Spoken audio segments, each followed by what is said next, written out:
Hello, welcome, and sorry. Happy Friday, everybody. Welcome back to another episode of Maple Bitcoin, your three favorite Canadian Bitcoiners. I'm Jor. I'm joined by Rajat and my good buddy Forrest.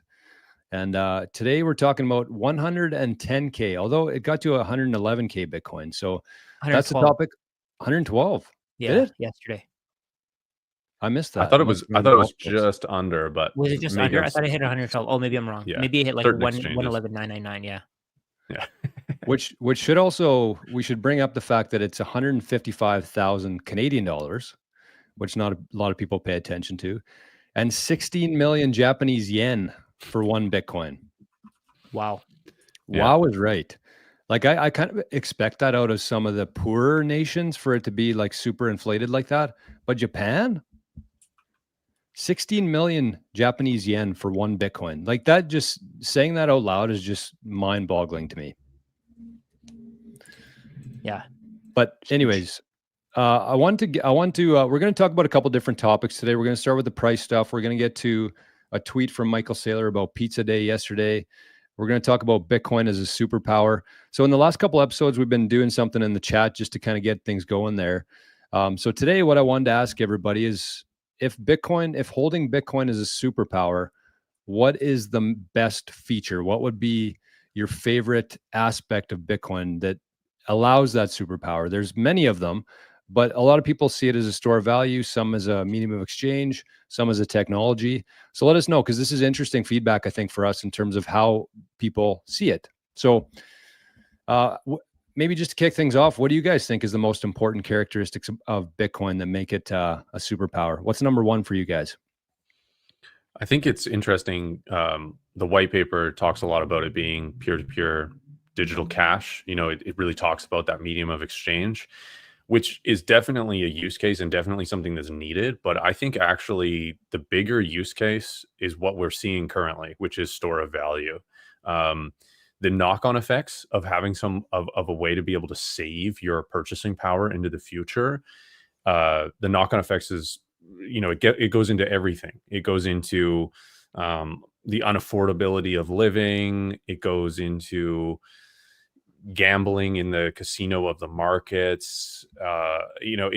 It transcends so many different aspects of the world, and there's so much. Like, we're very financially privileged being here in North America, whereas in the other nations around the world, they either don't have their own stock market, or they're not able to invest in other stock markets. Their own stock market probably has all sorts of different issues too, depending on where we're talking about here. But they have no good store of value, and then they're always fighting against their local and global inflation, which just forces them to work even harder and acquire less goods and services for it. So store of value is a way bigger problem than people realize, and that's where we're at with Bitcoin. And I think we're going to talk about that later on, of when does this become a medium of exchange, or how important is a medium of exchange. But personally, I think store of value, I think there's a cycle of money becoming developed, and store of value is really important to establish.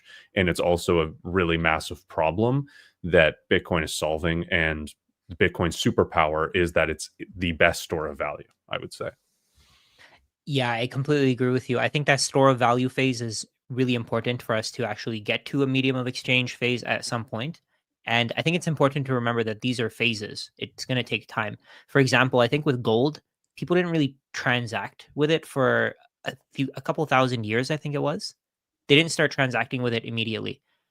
Over time, people understood what it was. They understood the value. They understood that it was scarce, and people were okay with accepting it in exchange for value in other ways. So food, for example, with Bitcoin, I think one of the issues that we have today, if you guys have been looking at my content, if the audience has been watching my content, I post a lot about how real estate is a massive problem, with people borrowing as much money as they can, bringing their future consumption to the present to buy as many houses as they can. That's a huge problem, because we're seeing that prices keep going up.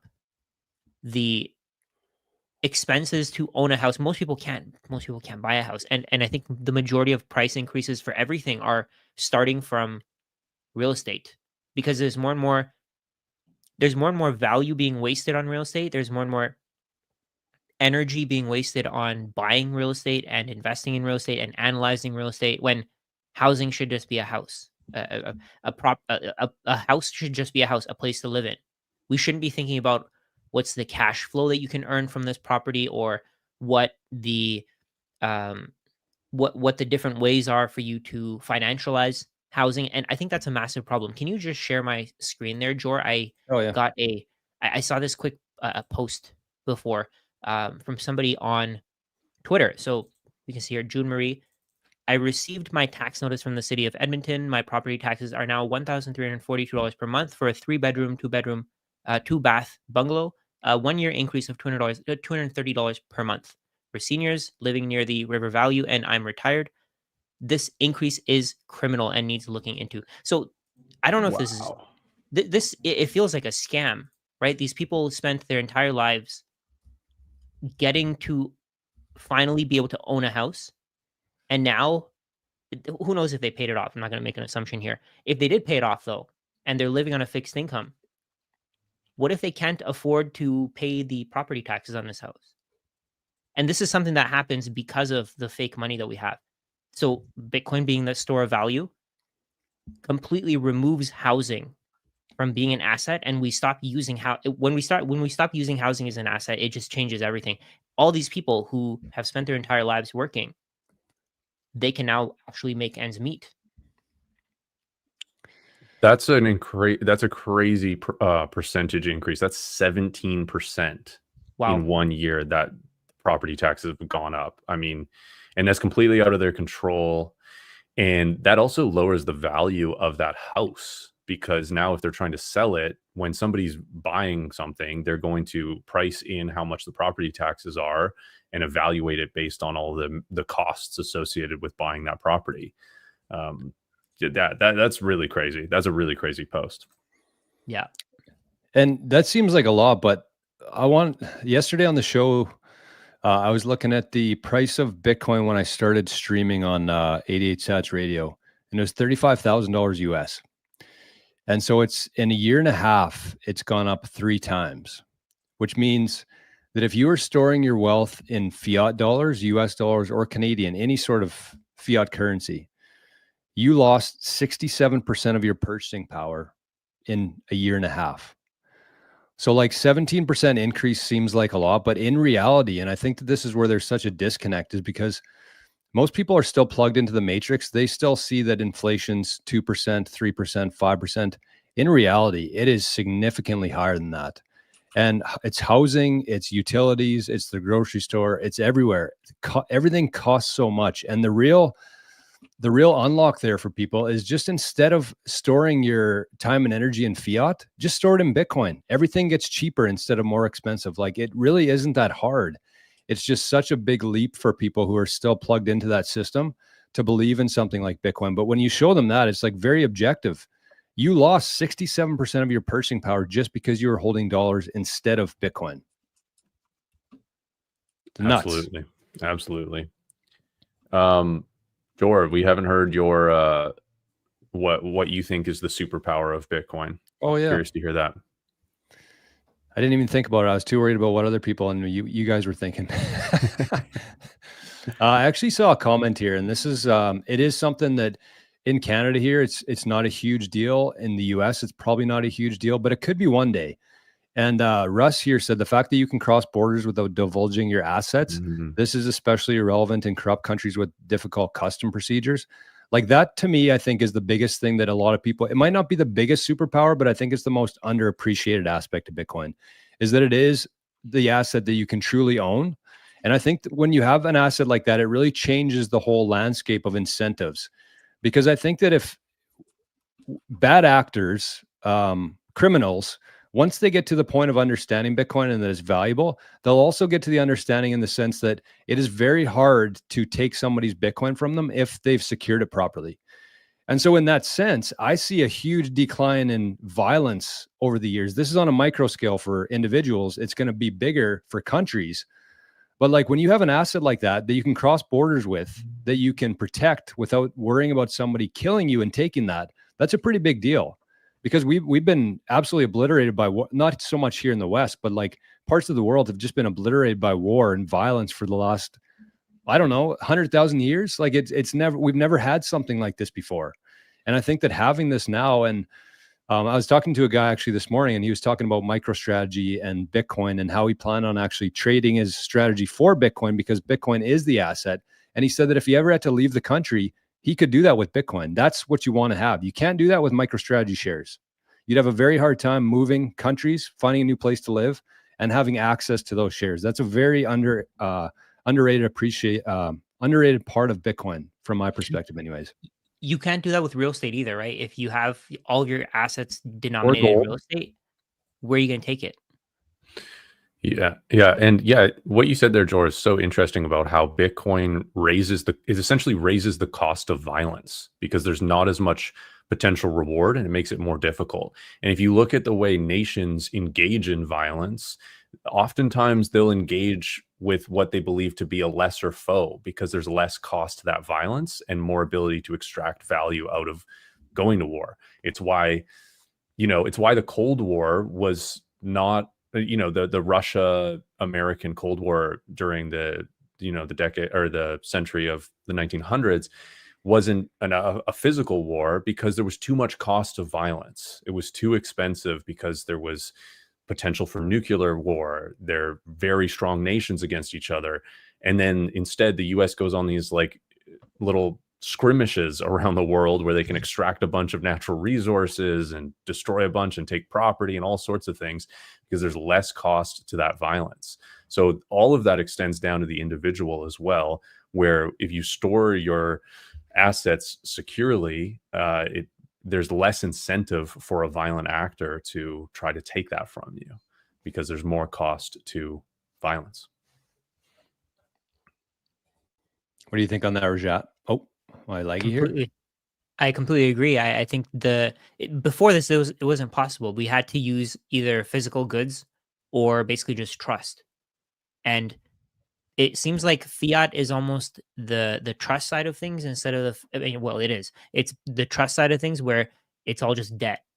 With Bitcoin, we don't have to do that anymore. We can use something that's not physical, and it can also cross borders. It just changes everything. I mean, the entire system is completely changed. The financial system is completely being challenged right now. 100%. And that, I was sorry, going go to say, ahead, I think unless everybody adopts Bitcoin, they're just gonna become obsolete, right? Even banks, if they don't adopt Bitcoin, they're gonna become obsolete. Yeah, I posted that. They are adopting Bitcoin. Yeah, exactly. And I posted that the other day. I said I have more money than my credit union, because I do. They have fake illusionary money that actually has no value. Even if I had 5 sats, I'd have more than my credit union, because they have 0. Yeah, which is nuts. It's still mind blowing to me just how, we've had so many things in the news. It's mainstream. Like the guy that had the pizza day guy, Laszlo, he was on CNN yesterday. Oh, like, really? I think it was Anderson Cooper that was interviewing him about it, but like this stuff is seeping into the mainstream. I think that you guys can comment on this as well, but it really feels to me like people are starting to see the real value in Bitcoin. Everybody I talk to, it's no longer like a conversation as if it's like a weird thing anymore. It's like it's kind of cemented itself into society now. And when you talk about it, people will just say like, I'm interested in it. I know that I should hold it. I just don't have the time to do it. And I don't think we've ever been to that point before. It's always been, it's a Ponzi scheme. It's fake. It's used by criminals. There's all these different narratives. But I feel like right now that is changing. People are realizing that this thing is here to stay, and this is where you should be storing your time and energy in. I've noticed a lot of people still think that you need to buy a whole Bitcoin. You can't buy a fraction. People, I think we're still in the very early stages of this. I mean, maybe because it takes a lot longer to go from 0 to 1 than it does to go from 1 to like 1,000, because it's much more difficult, right? The compounding that it requires. So I think we're a lot earlier than most people think. there's still a lot of resistance. Like, people are waking up to it. People do realize, okay, this is something I got to take seriously, but there's still these levels of resistance that keep them out of it. Oh, it's too Yeah. difficult. I have to open up an exchange account. I have to self custody. I don't, whatever, who cares? So, I mean, that's part of these ETFs is it's lowering the resistance to access, some exposure to Bitcoin. The other resistance too is just as you said, people think they need one Bitcoin, or just that they've missed it. There's still a lot of that. Like, oh, like, a few years ago it was so much cheaper, and it's so heightened in price. Maybe it'll come down to those levels again. There's a ton of that. Like, maybe it'll just go down, and then I can buy it then. There's a lot of people on the sidelines still not realizing what Bitcoin is, and that it's basically programmed to go up, denominated in fiat. So it's not going lower. I mean, it maybe temporarily in some cases, but over time it's going up. So you can constantly buy the top of Bitcoin and still win. So it just doesn't matter. It's not going to make that much of a difference if you're getting it at 10K less, or whatever, right? Buy the top forever. It reminds me of that meme from The Simpsons, where it says, like, it's all-time high in Bitcoin for now, and then I don't know if he's spanking his butt or whatever it is, but it says no, it's the all-time high for now, essentially. Yeah. Because and that's why we titled the show today 110 Bitcoin, and we're just the beginning, because it is like it's an all-time high today, but in a couple years from now, or even less than that, we're just going to keep going up and up and up, and that's what it's designed to do. I think people are starting to understand that. Anybody who's got like a toe into Bitcoin, at least, they kind of grasp that.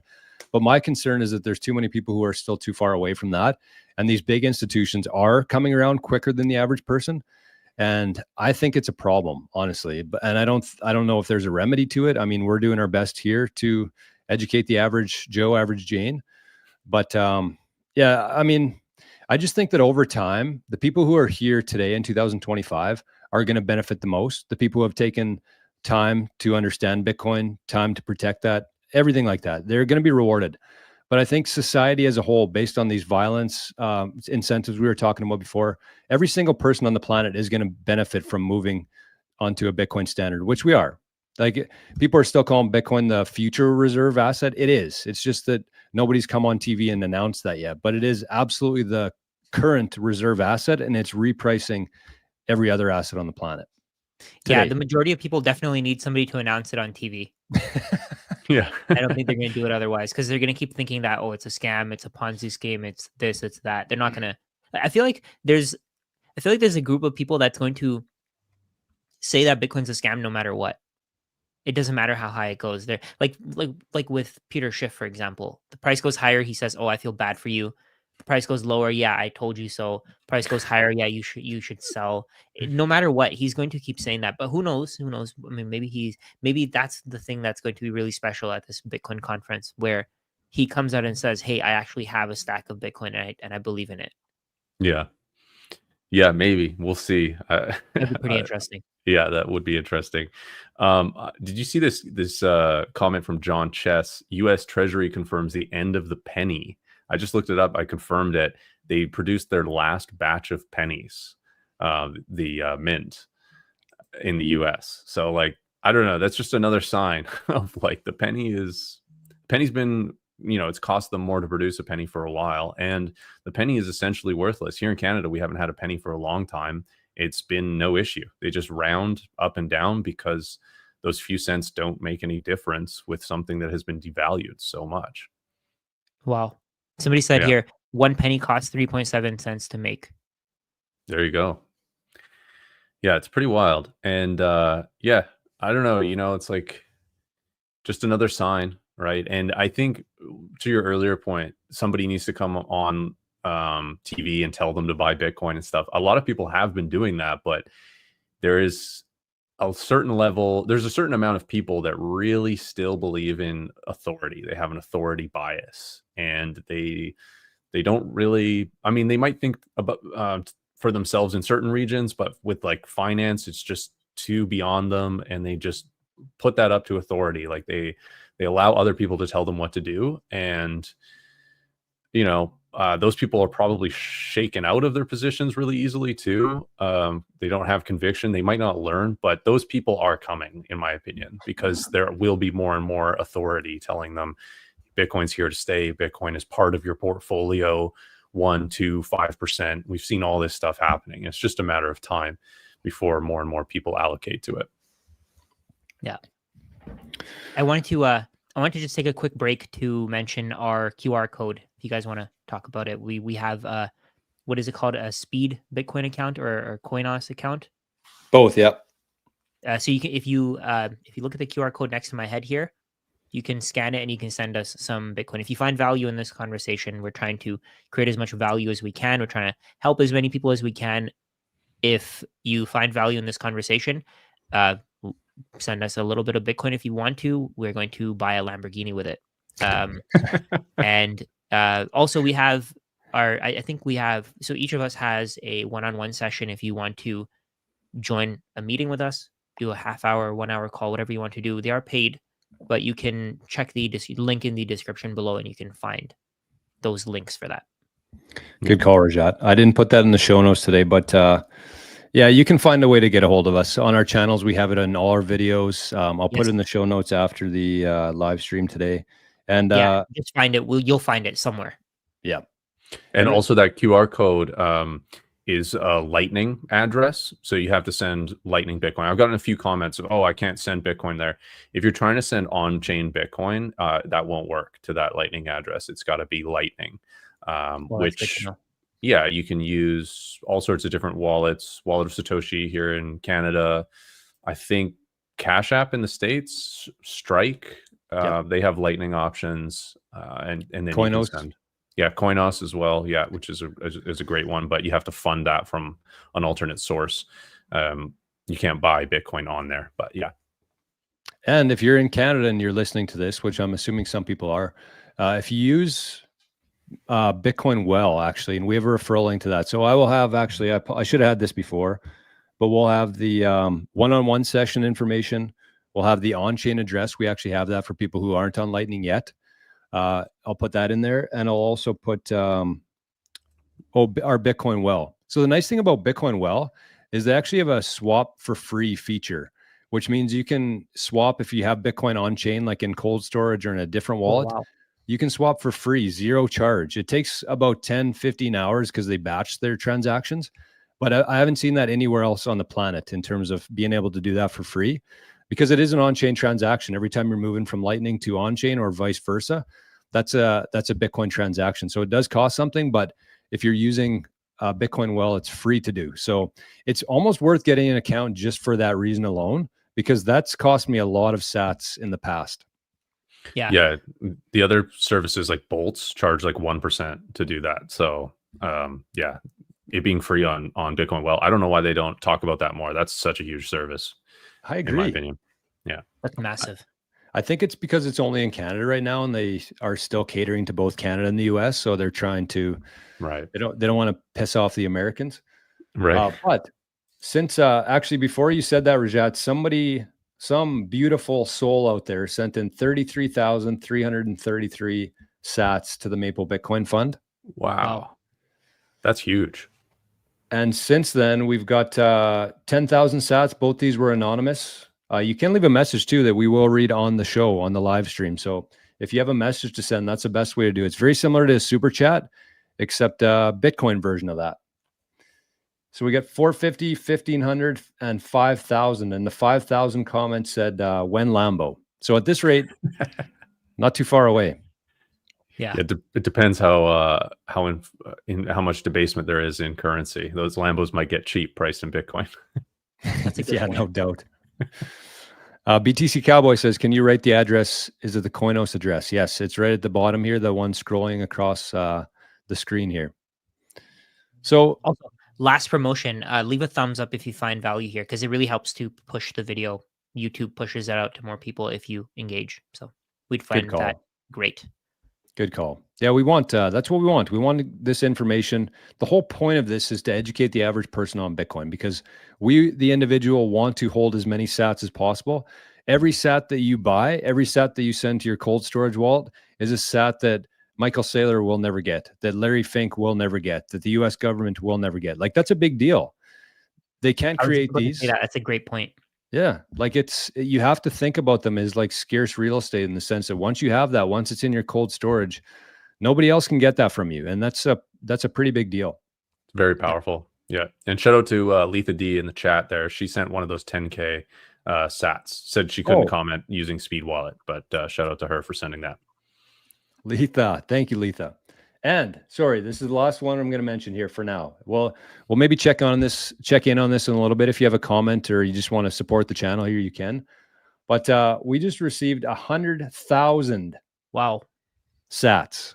What? Dude, I have an idea of who it was from, but I don't want to say it for sure. But anyways, thank you very much for that. That is incredible. Was it Michael Saylor? That's crazy. No, he doesn't use his Bitcoin. He'd send us a super chat. Yeah, that's true. Yeah, paying US dollars. That's what he said. He'd send us pizzas.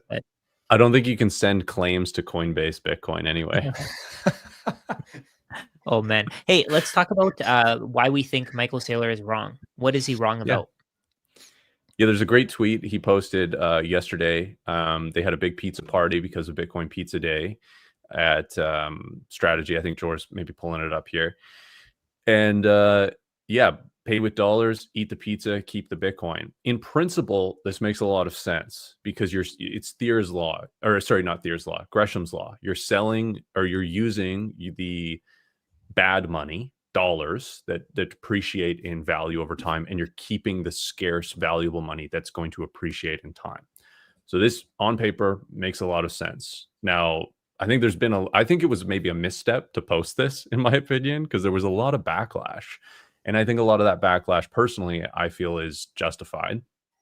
And of course, it's just opinions and whatever, and people aren't going to sell. There isn't going to be noticeable selling of Strategy because of something like this. But in my opinion, there's a little bit of nuance here that should be discussed, and maybe one of you guys can take it and I'll share as well at some point. What do you guys think about this tweet? I've really changed my mind on this in the last little while. Like, that's kind of been the narrative that I got into Bitcoin with, is that you buy Bitcoin and you never sell it. And I definitely have changed my mind on that. I just want to give a quick shout out. We have a new all-time high here in Maple Bitcoin. So just quickly, if you don't mind, share it on whatever social media you use most: Twitter, Nostr, Facebook, if there's anybody over the age of 80 on here watching. It makes a difference. So I just want to say, first of all, thanks to everybody for being here. But my kind of opinion on this is that I think that whenever you're buying something, we need to be thinking about this a little bit differently. Whenever you're buying something, all you're doing is you're sending value to somebody. You're sending value.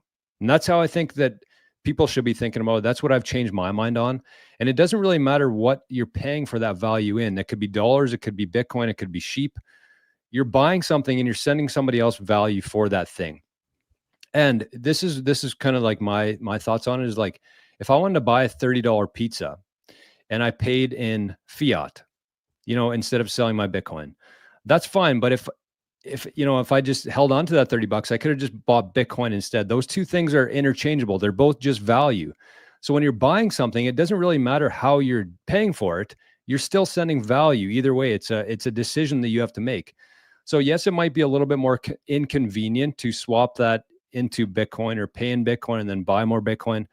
It's worth it. This is peer-to-peer electronic cash. That's what Bitcoin was designed to be. That's what gives it some more of its superpower, in my opinion, kind of rounds out the whole thing. And I don't think that the most influential person in Bitcoin should be telling people not to use their Bitcoin, because that's what it was designed to be. That's what it was designed to do. It's powerful in the sense that you can send your Bitcoin to anybody else. I could send mine to Rajat in Ontario, Forrest in BC. In a second, there's been people sending in value through Lightning throughout this stream here today. That's the powerful thing about Bitcoin. It also happens to be a great store of value, which is what rounds out the superpower of Bitcoin. That's what makes it such a great asset. But I don't think you should be telling people to never sell your Bitcoin. I think we should be using it as much as possible. And if you do use your Bitcoin, just buy more of it with whatever you were going to spend that on anyways. And I don't think it's so much about how you're paying for things, it's what you're buying. One thing as a Bitcoiner for me is I've really changed my spending habits. In the fiat world where I, used to get a paycheck every 2 weeks in dollars, I'd go out for supper because I had some money in the bank. I'd buy a new pair of shoes because I had some money in my bank, a new golf club. That's changed because that's an opportunity cost to buying Bitcoin. And so I don't think it matters how you're paying for things. I think it's just a matter of how you're storing your time and energy after your expenses. And I think that people should be using Bitcoin as much as they possibly can, because that's what's really going to boost this thing. And I don't know if Sailor understands that. I have a bit of a different opinion from you guys. Just to give the opposite side, I guess. What we see from Sailor here is just transparency. Other CEOs aren't going to tell you that they're doing this. They're not even going to let you think about it, right? They're just going to tell you, they're just going to tell you that they have Bitcoin. They're not going to say, "Oh, we bought the Bitcoin with US dollars," because at least Michael Saylor is talking about using Bitcoin potentially as money, right? He's actually having the conversation where you pay with dollars instead of Bitcoin. Other Mhm. CEOs aren't even talking about this at all, right? No, I for think sure. other CEOs haven't even thought that Bitcoin could be money. So I think I actually like this about him because I think he's just telling us the truth. It's just with with other CEOs, they could be completely lying, right? They may not tell us anything. Like how many times have we heard what's his name, the CEO of Apple? Apparently, Tim he owns Apple, Bitcoin. How many times has he talked about it? And he's 0. not paying for anything with it, right? Well, he actually said on a CNBC interview that he held Bitcoin.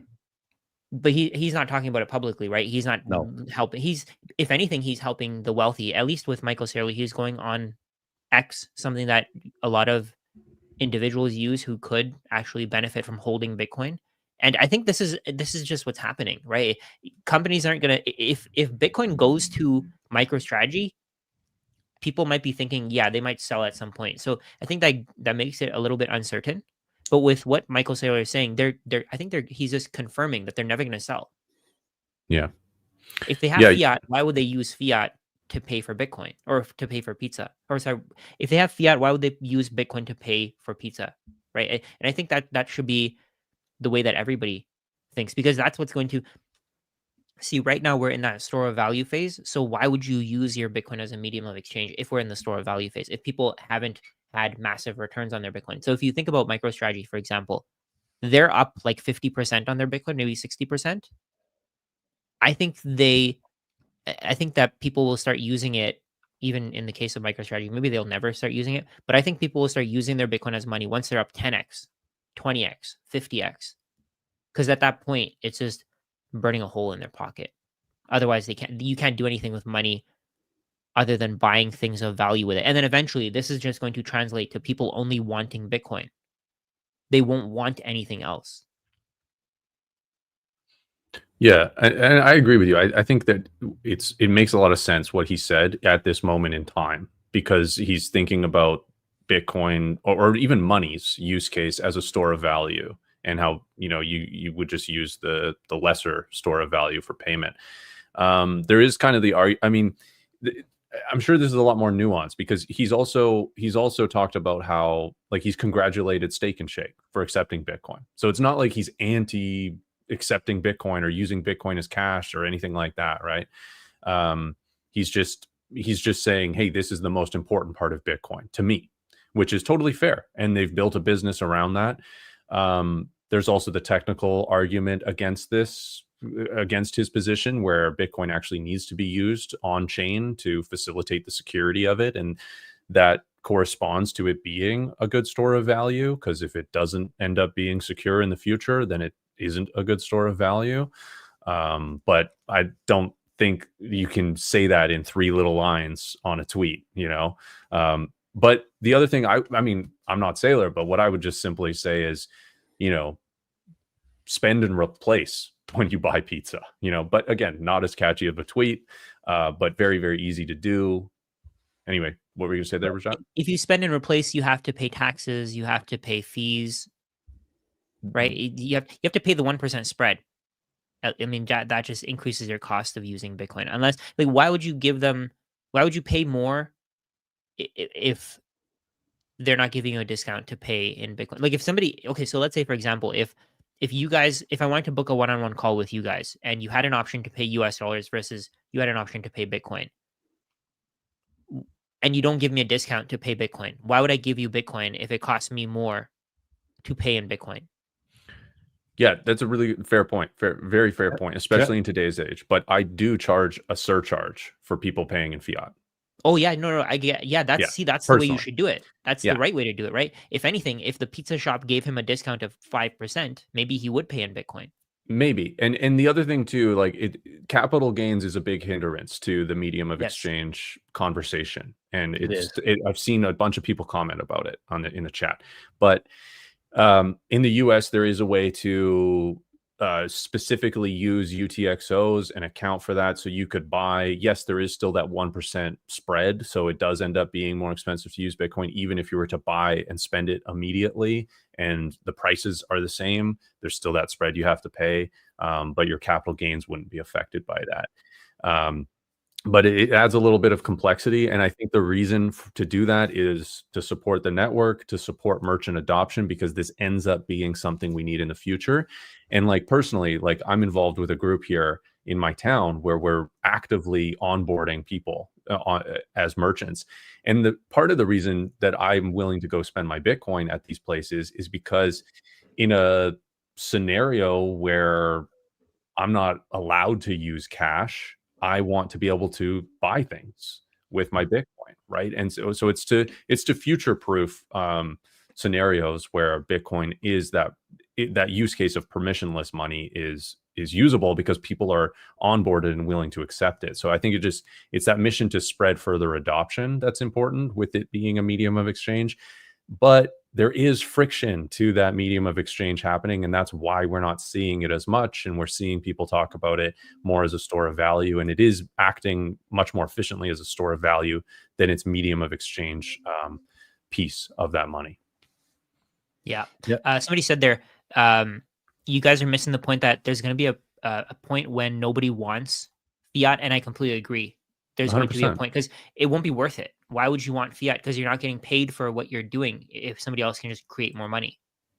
Thayer's law. That's Thayer's law. When, regardless of legal tender laws, people are only willing, merchants and businesses are only willing to accept the stronger money as opposed to the weaker money, which plays out in hyperinflation throughout history. That we've seen that where the Deutschmark in Germany no longer accepted, or buy the wheelbarrow full to get a loaf of bread. But I'm sure people would accept, British pounds at the time because they knew that they could exchange those for value around the world, whereas the Deutschmark was losing value. So Thayer's law plays out after Gresham's law, in my opinion. Yeah, I think that you see that around a lot of countries on earth is that they might not necessarily accept their local currency, or they might charge more. Anytime you show them a US dollar, though, their eyes just light up.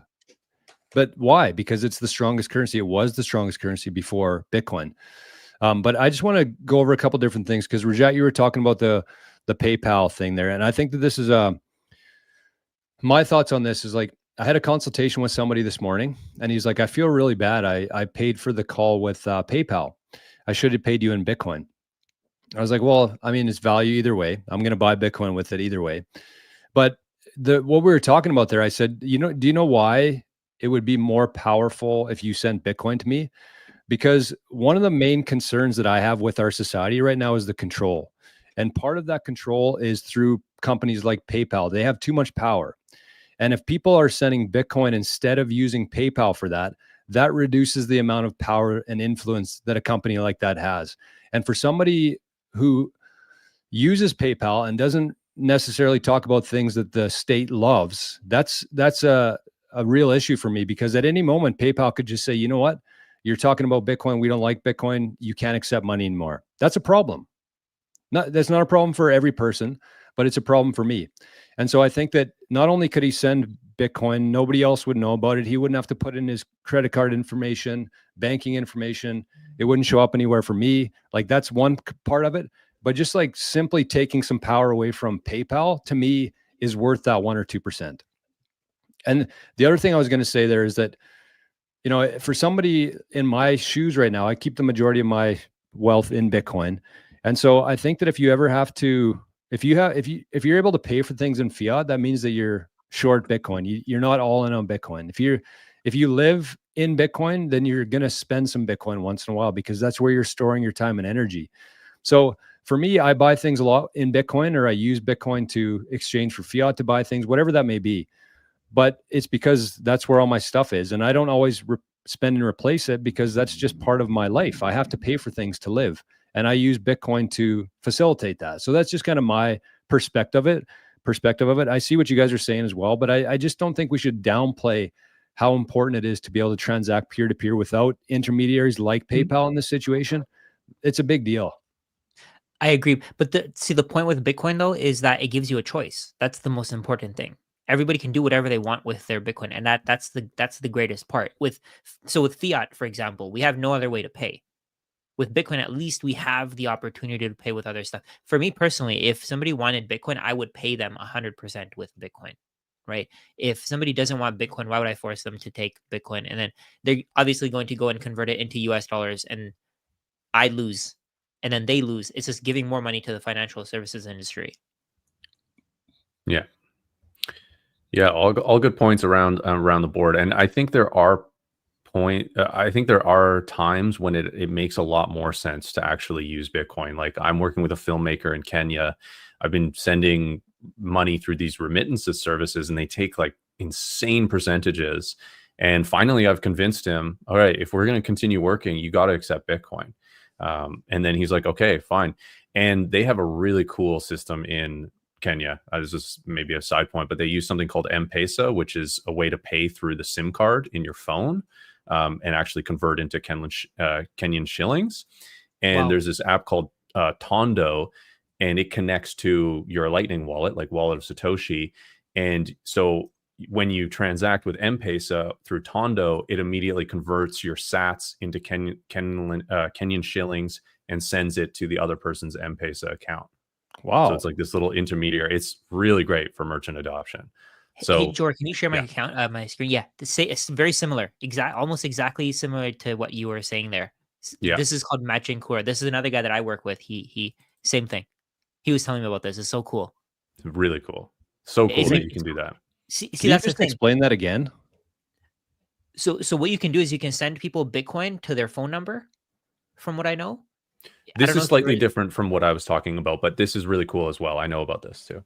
Yeah, all we know is that in 10 years, this is just going to get better. 10 years from now, it's going to be 10 times better, 100 times better.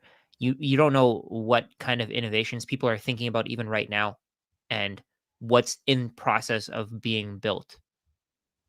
For sure. Yeah. George, what were you curious about there? About what I was explaining? Yeah, could you just explain that the Kenya thing again? Yeah, so there's something they use for payments and for storing their currency called M-Pesa, which connects. It's like basically an account that's associated with their phone number or with their SIM card. And by having somebody else's phone number, you can send through the M-Pesa network value. Like you can send Kenyan shilling, their currency. And so there's this company called Tondo, which has created a system to convert sats into Kenyan shilling and transact through M-Pesa.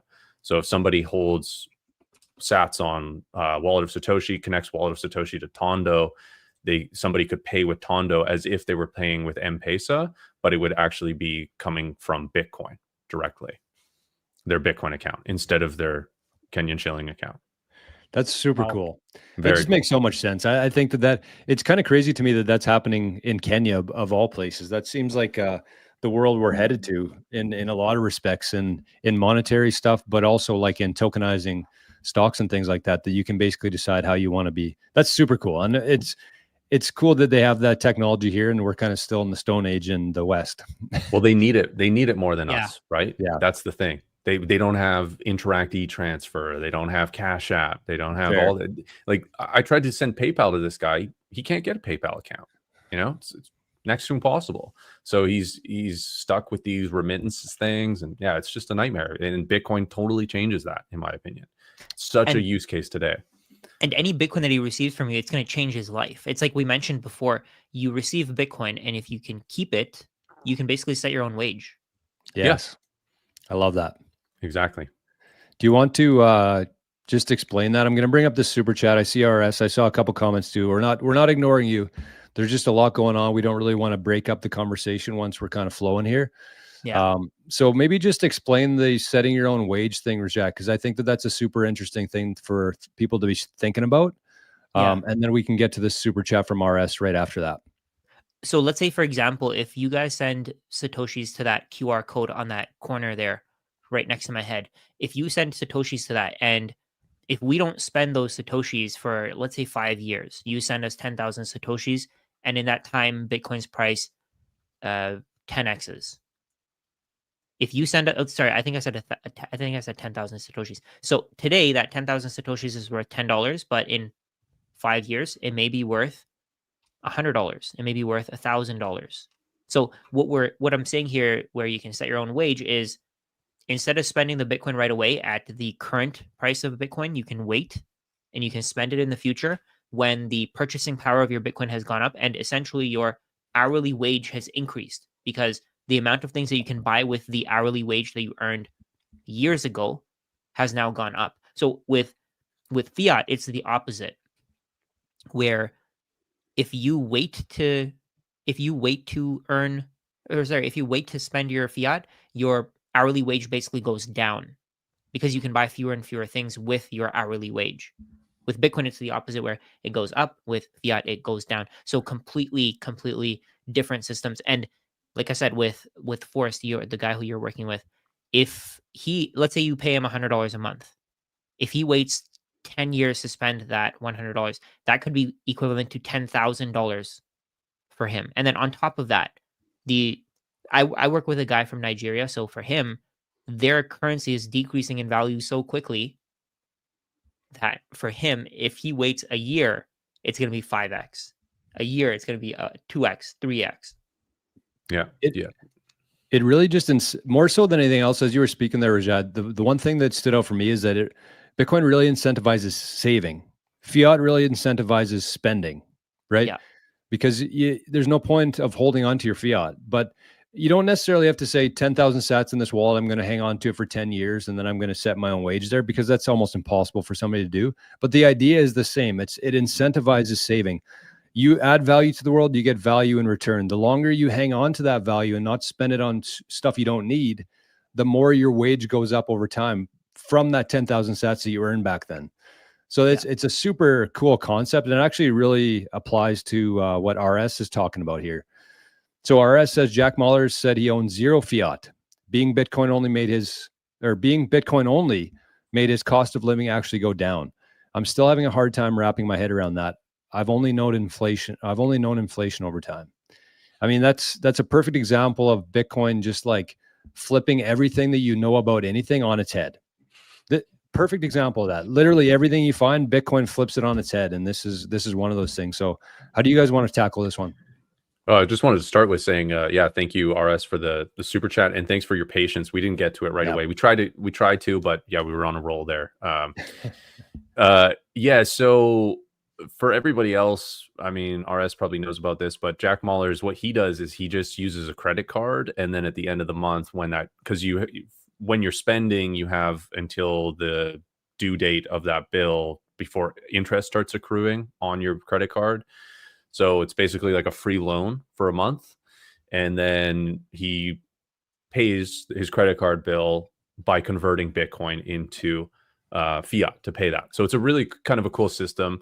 It's very difficult to spend Bitcoin, as we talked about earlier. It's a good initiative to do that, if you believe that, but it's difficult. Not every plate. You can't eat at Steak and Shake 3 meals a day, right? Well, I mean, maybe you could, but this is his strategy. What he does, though, Forrest, right? Like that's what he does. Is he, instead of paying for Bitcoin to Steak and Shake, he just holds Bitcoin and pays off his credit card in Bitcoin. So it's essentially the same, except the business isn't getting the Bitcoin. Behind the scenes, Strike would just be converting that from Bitcoin to fiat and paying the bills, paying the credit card company that amount that he owes. But he doesn't have to hold any money in the bank because he just pays for everything with his credit card. And then he pays off his credit card bill using something like Strike or Bitcoin in Bitcoin. Exactly. And what's really interesting about this, in my opinion, is this is full exposure to Bitcoin's price because he holds Bitcoin for as long as he possibly can before paying interest to do so, like before going into debt, before he's leveraging himself, basically. He holds on to Bitcoin. So he sees the max price appreciation potential of Bitcoin. Of course, it's volatile. It could go down within the Yep. month of him holding it instead of holding a little cash on the side. But again, he's gonna be paying capital gains, and some months he'll pay capital loss. He's probably strategically, buying Bitcoin using certain UTXOs based on that. He's not first in, first out. I'm sure he's not, getting taxed on the first Bitcoin transaction. First Bitcoin he bought. Right. He's not spending that one to cover his bills. He's probably spending the newest one, right? So Right. his tax implications would be the lowest. And yeah, I mean, it's a very cool way of doing it. I think BTC Sessions also does, Ben from BTC Sessions also does something very similar and is a way of living on the Bitcoin standard today. Big headache, I'm sure, for his accountant, but entirely doable with a little bit of forward thinking. Well, Forrest, like, look at this comment. The kid said, so Jack has 12 taxable events. That's it. Easy peasy, which is true. You pay Yeah. that thing off once a month. That's only 12 Bitcoin transactions. It could not be any easier than that. That's true. That's And not that bad. Strike and Bitcoin, well, I'm pretty sure they would actually provide your accountant with like a slip of how much you had. But yeah, Forrest mentioned there that there will be months where you actually lose in this. So it's not like a guaranteed thing that life's going to get cheaper every month. But I think if you do this consistently every month going forward, the law of the averages here, kind of like a DCA, you'd be DCA paying your bills off. You would win that over time. Some months you're going to lose, but some months you're just your purchasing power is just going to explode and everything's going to be super cheap for you. But if you're trying to time it, you'll never be able to. That's kind of the point of this, is just doing it all the time. And you're going to win by doing that in Bitcoin. And if he ends up having to pay capital gains, that's actually proof that it was a strategy that worked, because that means that his savings have gone up as opposed to holding fiat. That's proof that that worked. Yeah, completely agree. Sorry, George, do you mind just sharing my screen? I want to share this first. Oh yeah, for sure. C90 said, small world. I too am working with a Nigerian prince. He has mentioned to me that there's a small hurdle at his local bank. But I'm working through that with him. He offered a generous amount to help him. I'd be careful with that one.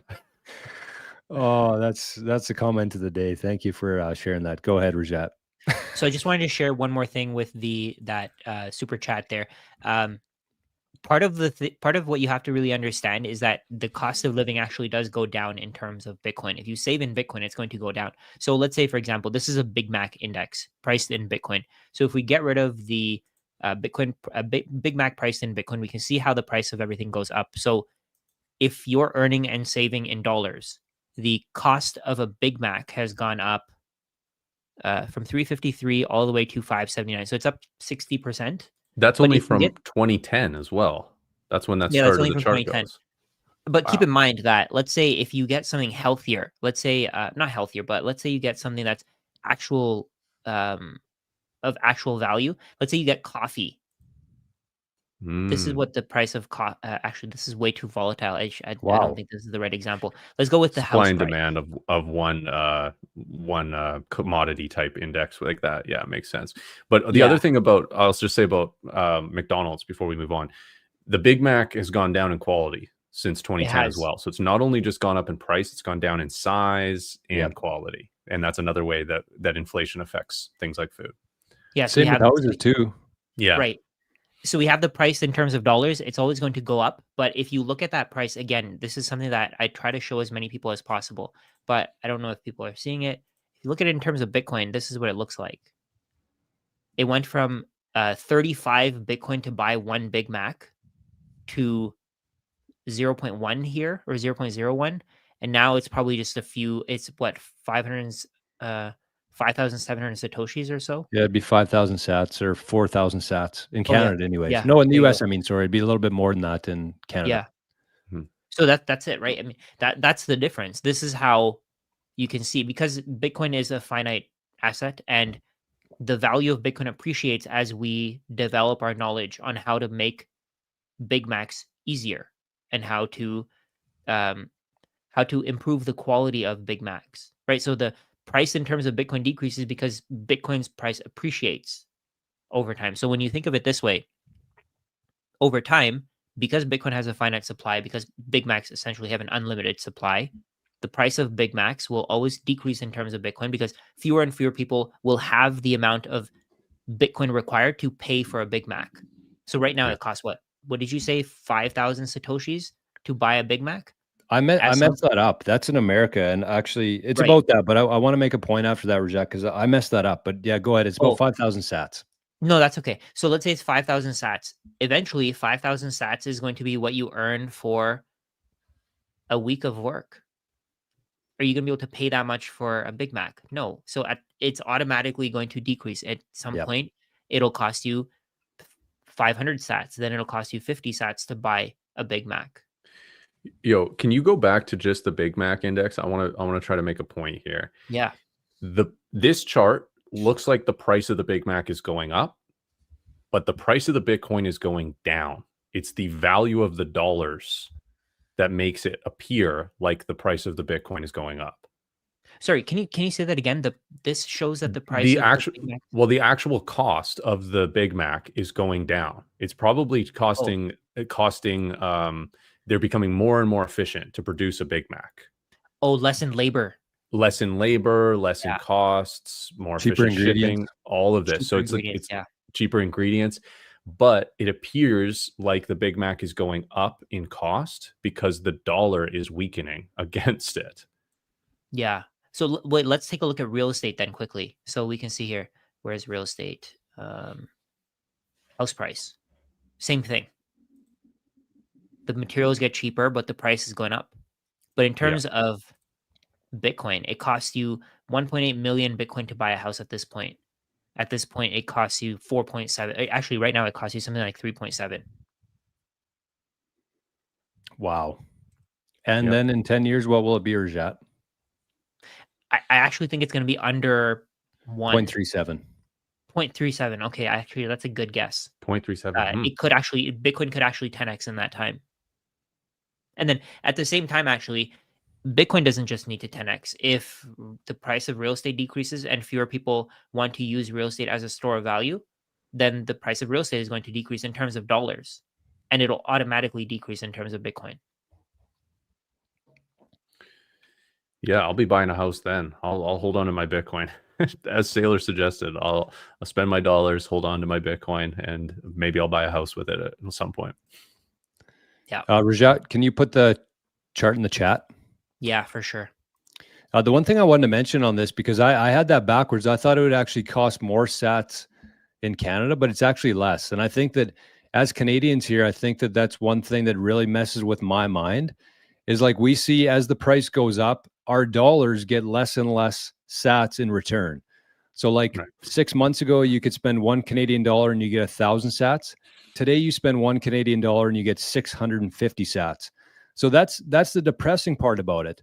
But on the flip side of that, things in Canada, if you're storing your wealth, your time and energy in Bitcoin, things are incredibly cheap in sats because those same sats are actually worth more in that failing currency. They cost more to get Bitcoin, but when you're actually buying things in Bitcoin, they're way cheaper. That's one thing I've noticed in my life. It's kind of crazy to me. So again, you trade your dollars for Bitcoin, you get less. You trade your time and energy for Bitcoin, you get less right now.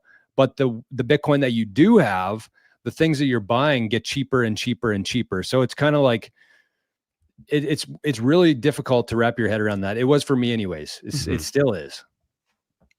Yeah, in the beginning, it's really difficult. It is a win-win. That's the point of it, right? Because when the price goes down, you can buy more sats with your dollars and with your time and energy, but things cost a little bit more or more sats, I guess.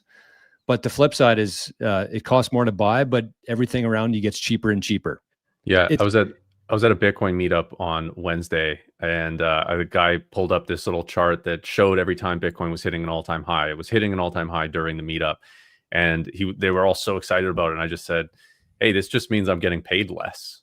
And they got it right away. But that's what it is. You're getting paid less. But yes, my savings have raised in value. My balance sheet, my personal balance sheet, has raised in value.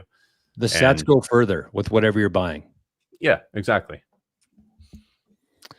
Okay, well, we're 1 hour into this, boys. I think we're going to go for about another half an hour ish. We hit about 425 viewers at one point, which is about 75 higher than our all-time high. So Bitcoin's up, Maple Bitcoin's up, everything's up. Everybody's having a good time. Such good chats here. I was crying from that last comment. I want to say a couple different things here. Rajat, maybe just point to that QR code beside your head there once again. We have had some really generous donations so far. If you're just joining us and would like to support our channel here, what we're doing, we do really want to keep this channel ad-free, sponsor-free. We want to be able to talk about whatever we want to talk about, and that's a way to do it from the community here. So that's the QR code. If you don't want to scan the QR code, you can also put in that address there.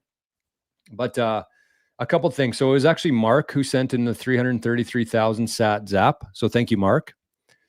And it was our good friend Bit Billy with the 100,000 sat zap for the Maple Bitcoin show. Wow. So thank you guys. Those are very, very significant to us, and we really appreciate that. Yeah, thanks so Absolutely. much. Sorry, we got another live, another Oh yeah, super chat. The second one from Nav. oops, sorry. It's my first Okay. live. So break down the HFSP concept. So have fun staying poor. Does a good salary without buying Bitcoin right now will be no good in the future? So I think what they're asking here is if you're earning a good salary based on what people think in general. Let's say you're earning, what's a good salary? 125K, 120K.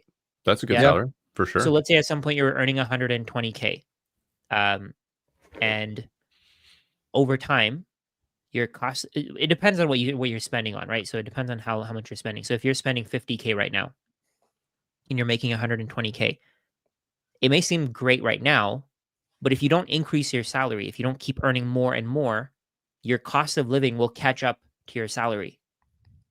So if you're earning $120,000 right now, let's say your cost of living rises at 5% per year. I think that may be a little, actually, that may be a little low. But Probably. $50,000 at 5% per year. How long would that take? Let's say 20 years. So in 20 years, your $50,000 expenses, if they rise at 5% per year, they will be $132,000. So at that point, would you consider 120,000 still to be a good salary? No. So it depends on context, right? So if you can keep your expenses down, if you can keep not spending, and you can keep cutting your expenses, you can keep eliminating enjoyment, then yeah, your $120,000 salary will seem great. But if you want to maintain the same standard of living, then no, not at all. You have to keep earning more. You have to keep improving your skills. And even as you get older, there's a concept called human capital. Have you guys heard of it? Mm-hmm. So No. human capital is basically what you are worth. So if you have certain skills, what you can convert it in, what you can convert your mind into, your skills into, right? So if you wanted to work a job where you're making $500,000 a year, and you can do that for 50 years, what's your human capital going to be? Like $25 million. But if you can only earn $10 a year, and you can do that for 50 years, your human capital is $500. So as you improve your skills, your human capital increases. But the issue with the current financial system is no matter what you do, it doesn't matter how skilled you get, you're going to run out of energy. You're going to run out of time. So even if you are the most credentialed person today, it doesn't really matter. In 10 years, 15 years, you're going to get disrupted. You're going to become obsolete. So no matter what happens, you're going to have to learn more. You're going to have to spend more time, energy, and money educating yourself so you can bump up your salary, because your salary is not going to be enough to cover your expenses in the future. So what Bitcoin does is it gives you a way to store your value. So when you do become obsolete, you can actually still make ends meet.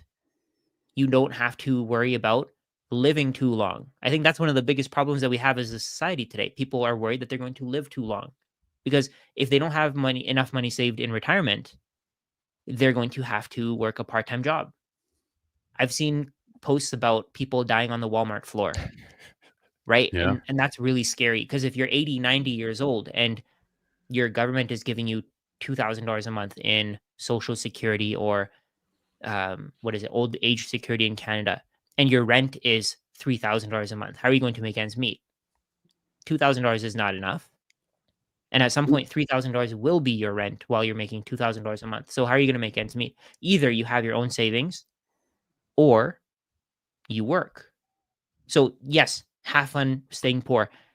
That is a very, I used to think have fun staying poor was just a way for people to make fun of other people, but no, it's it's actually reality. Because on a fiat standard, no matter what, eventually you're going to become poor. Yeah, it's a sad reality too. And there's this, you talked about the cost of living going up by 5%. That's there's sort of these connections, right? There's the debasement of currency, which causes the cost of living to go up. Yes. So there's this lag between all these things, and that's sort of the last thing to raise or go up would be the wages, because there's a lot of control and ability for the employers to not raise those. And so it's the furthest thing back on, or one of the furthest things back on there to go up with the inflation as well. So you're not, if the cost of living is going up 5%, you're lucky to go up 1% with your wages. Plus, you have to increase your skills, as Rajat talked about. It becomes this rat race, this treadmill that you're just always trying to catch up to the increase of everything. You're fighting against it, and life is getting harder and harder, when in reality it should get easier and easier, because everything becomes more efficient, and deflation, everything becomes actually cheaper, but you're using the wrong currency. So yeah, have fun staying poor is, it's a catchy phrase. It is sort of poking fun, but below that is the reality of, if you hold fiat, there's a again, another sailor quote. If you we have a name for the people that save in fiat, we call them poor. It's a harsh thing to say, but man, it's a harsh reality as well. You don't want to be 80 working at Walmart as a greeter, collapsing because that's just what you've had to do to make ends meet, because your savings didn't go as far as you thought they would, because they were debased away, right? Savings are the things that get taxed by inflation, and that's what people are relying on largely. And the inverse effect happens with an asset that's sound and has a capped supply like Bitcoin. So if you save in Bitcoin, it's going to go further into the future. It's really that simple. I think this is a really interesting thought experiment. Like, I was thinking about this last week, and I did a show on it this week, and the show was 2.5 hours long, and I was arguing with the audience about it. And it was really hard for me to understand myself, but I think I understand it more now. And I think I have a clear picture of it. And I actually want to do a discussion in a separate video with you guys on this. I don't think we can cover it all today, but I want people to think about it this way. Let's say that you're very, very skilled and you're not going to be replaced by AI. People need you right now. You're in high demand. And let's say that you make $100,000 per year.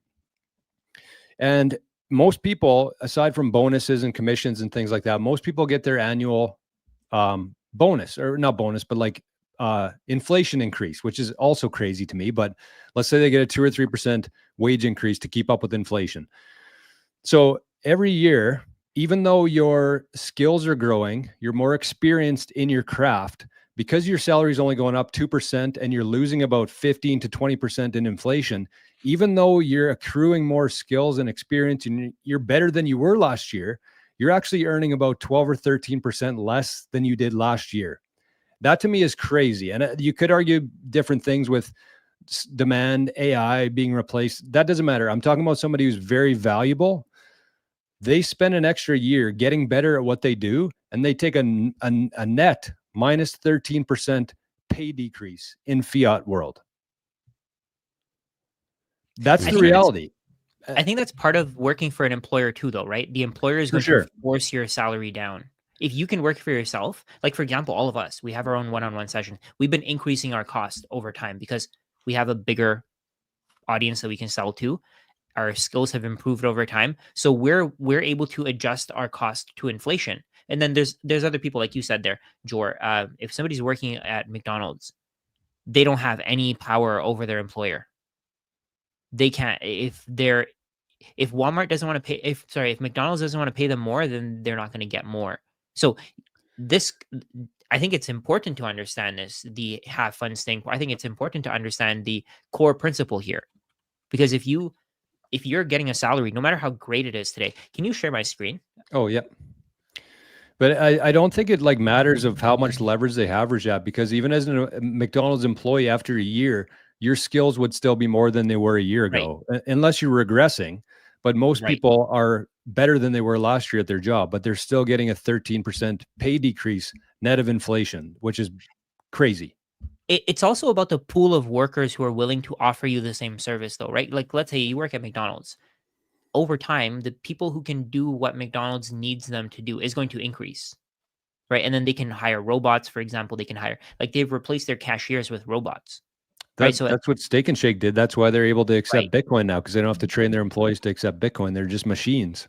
Yeah, there you go. So I think that actually contributes to it, where there's a higher supply of labor. So they can get away with paying people 7.25 an hour, even though people can't make ends meet with that amount of money. So over time, the number of people who are willing to work is increasing. But that also comes around with, I mean, there's so many factors here. For example, people coming from other countries, they're willing to accept this wage because they got so much less in the other country, and they're okay with having a lower standard of living. But if somebody is in Canada, they probably wouldn't be able to live on 7.25 an hour. Actually, that's impossible. Yep. Yeah, so I wanted to show this graphic. This is what shows you how little you can buy with whatever salary you have. Back then, $1,000 a year would have been great. But today, $1,000 a year, what are you going to do with that? What's that worth? $10 now? 1,000 back then? Yeah, probably. Yeah, it'd be $10. And if you compare it to the price of gold, back then you could buy 35. You could buy 1 ounce of gold for $35. Today, the same amount of gold is going to cost you 3,500. Mhm. Yes, and sorry, Forrest. I just saw Forrest is chatting in the chat because I guess me and Rajat are talking too much here. But he said 8 to 10% inflation. I tend to agree in a sense of inflation, but like the example that I started the show with today, and this might just be like the time frame that I use, but I said like a year and a half ago when I started my YouTube channel, the price of Bitcoin was $35,000. Mhm. Today it's $110,000, which means that it's gone up 3x, which means that if you were storing your time and energy in fiat instead of Bitcoin, you lost 67% of your purchasing power in a year and a half. So by fiat debasement, that's actually about, I don't know, 25 to 30% per year. You're losing there. Even though it's not like inflating, you're losing the purchasing power of those dollars that you stored it in. So I guess it's kind of subjective in that sense, but that's kind of my perspective of it. Well, when you're pricing, because you're pricing it in Bitcoin, the sort of the like loss of purchasing power. That's what I measure things in with. Like, that's what I think Right. Bitcoin is. It's a measurement of everything else in the world. And fiat is one of those things. And Right. just think about it. If you had dollars in a bank versus Bitcoin in a wallet, you lost 67% of your purchasing power. So, I mean, whatever that is, that's the reality of what happened there. So again, Yeah. like Bitcoin to me measures things, and that's the Sure. measurement of debasement in that sense. Sure. Yeah. No, I just think that, I mean, it's clear we're still on an adoption curve as well, which is pricing in part of For the sure. value of Bitcoin. But, this gets down to another issue, which is that why don't we know what inflation is? Why do we have to Yes. guess? Why are we told Yes. one thing when it's clearly something else? Some number, we can make estimates. We all have different opinions on it. This is crazy. If you look at Bitcoin, Right. we know what the inflation schedule is. I mean, currently there's more Bitcoin added, 450 a day. Yep. It's but all of that can be factored into the price because we know it's predictable. Why Yes. is there this arbitrary number of the Fed are aiming for 2%? That was just a random economist from New Zealand said, hey, that's probably a good inflation number. Why is inflation not deflation? Why is it not even zero? But why is it not deflation? Like, it's just, this is so crazy that we even have to be like guessing at these numbers. Well, the numbers that they use, they take out like some of the key metrics, like housing, I think isn't included in, and fuel and Oh God, things like yeah. people actually spend their money on. They just take it out of the equation. And CPI, like they also just change what, they make the housing footprint, like the square footage of a house smaller. They change it from steak to beef so that inflation doesn't look as bad because Yeah. they're taking things out and putting in cheaper things. And that's like totally going to skew with all of the metrics. Yeah. It's just how the system operates. They control it, they manipulate it. And that's why, when people say that Bitcoin can't go to $100 million because we don't have that many assets in the world, that's BS, because the Bitcoin assets is that the we asset. have, yeah, it's like that's in the controlled and manipulated system that we're moving away from. So that's why, to me, the only limit on Bitcoin is our imagination in the future, because that's what it really measures. Yeah. Mhm. Let's do the last super chat there, Oh, we got just because another we one? have about 10 minutes left. Oh, damn. RS throwing it down. RS, let's go. Okay, so RS says, with the Bitcoin standard, can we see the price of goods go down while quality increases? Companies won't need to cut cost by cutting quality. They will compete for your sats because it can be debased. Yeah, I mean that's the true state of the market, is deflationary. As technology improves, products get easier and easier to make, costs go down. That should be reflective in the price of those goods and services. It doesn't matter about the quality. The quality could actually improve, but with technology, it could still cost them less to produce those goods. So it should. In a free world, it is deflationary. That's Jeff Booth's whole theory there. I've learned so much from that guy, and it's really changed my mindset on a lot of things. Yeah. So I wanted to share this chart here. I think this is a great example. So Hermes, the Birkin bags, people use them as investments, right? And the quality is the same. It's improved. I think it's probably improved over time. But you can see here again, same thing as the Big Macs, right? The price has literally doubled in terms of US dollars. But in terms of Bitcoin, it's fallen. Wow, it's almost like the same chart as the Big Mac. Exactly. Yeah. Is that what a Birkin is? I didn't know what it was. I heard it in Shabuzi's song last summer. I didn't know what a Birkin was. Yeah, Yeah, it's it's a a bag. bag. It's a purse. Yeah. Yeah. So I mean, it's literally like on a Bitcoin standard, on a currency that raises in value.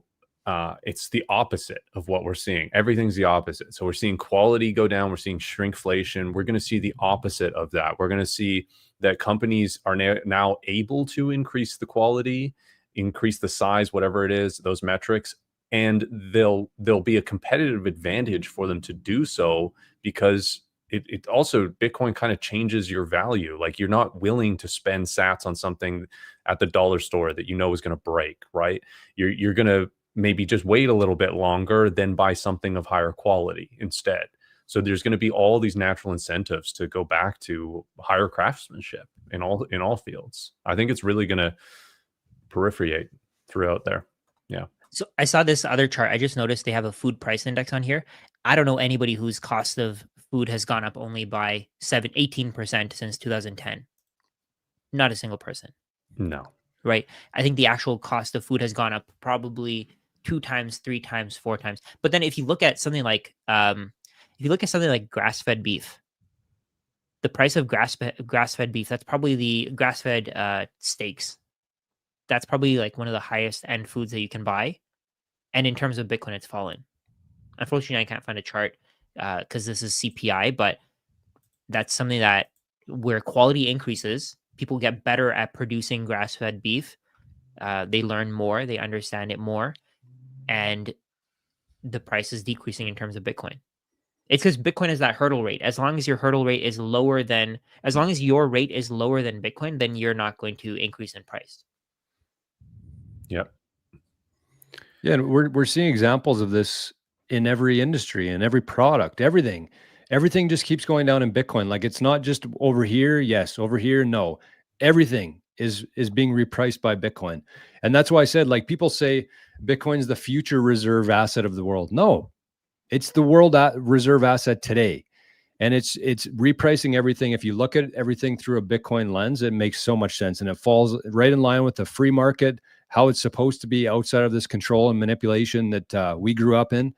So again, don't wait for somebody on your television to tell you that we're on a Bitcoin standard. We already are. And the people who are here today are going to be the biggest beneficiaries of that.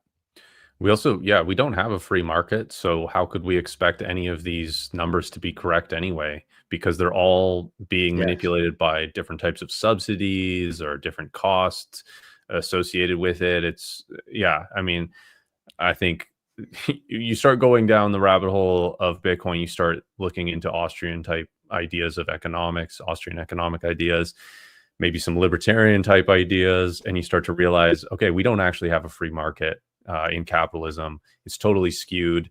Yeah, housing is, I mean, in Canada here, a lot of the new houses are built with some sort of government grants being part of that, and that just Yeah. lines the pocket of all the developers. It's supposed to be affordable housing, all this. It just makes it more expensive because they're able to take that money and do all sorts of trickery with it, and then that skews the housing prices, and that's a metric that we measure everything off of. We have no good ruler because we have no free market. Yeah. So many good chats in here, you guys and girls. I'm just looking for a couple here, but where was the one I had? Do you guys have anything else you want to talk about here? I had one. Oh, right here. I want to hear what you guys think about this. Because this is, I think, it's in relation to the Canadian government, but I think that this is, to me, anyways. If one country moves, I think that over time all countries will move, because if you think about it, this is kind of what happens in every aspect. People always find the most efficient way to do things. They find the freest places to live. And the more countries lock down and clamp down, I think the more people just leave. And you can increase taxes as much as you want, but the people who are actually paying those high taxes just leave. So it actually has a net loss for a country who does that. So what do you guys think about this question? This is part of the thesis of the sovereign individual, which I'm reading now, which is that in a world of the digital age, which we're in, it's much easier to move. It's much easier to work from around the world, and it makes it a lot easier to move to keep your assets safe. You know, I don't love being a partner, an investment partner with the government. Why do they own a certain percent? Like if you looked at, the capital gains and all that, you could say, well, they own that percentage of my portfolio. Like, why am I a partner in a partnership with these people that I don't agree with? Um, Other people could, like I'm here because my family's here and all sorts of different reasons, but it would make a lot of sense potentially to move somewhere else. And they try to control your capital. I mean, I think Clinton in the States introduced the exit tax. I mean, that's a way of them trying to control this exact thing, right? Through capital controls. But I think in the future, there'll be a lot of incentive for all sorts of governments, possibly the Canadian government, to remove or reduce taxes, make it so that you can. I think it would be really easy for them to remove taxes on a certain amount of Bitcoin per year. Certain dollar amount. You can spend $10,000 of Bitcoin or something like that without it being taxable. And then you could use it as cash. You could use it for part of the medium of exchange. And that would probably keep a lot of people here when other favorable tax jurisdictions open up, which they already have. And people have moved specifically for those reasons. People move all over the world to be more tax efficient. So I think it's possible. I think they're going to just bend the knee because they're not going to be able to tax it. They're not going to know how to. Right? Like I think one of you guys were mentioning it before, if you move your Bitcoin to Lightning or Liquid, how does anybody figure out the transactions? Because it just makes it so much more difficult. I'm not saying that you shouldn't pay your taxes. I'm saying keep paying your taxes, but at some point, I think they're just going to make it's going to be much more difficult for them to track those transactions. I agree strongly. And I think that I would say a couple different. Sorry, Rajat, go ahead. I was just going to say, so to them, it's going to feel like, oh, they're making a power move, but in reality, it's that they can't do anything about it.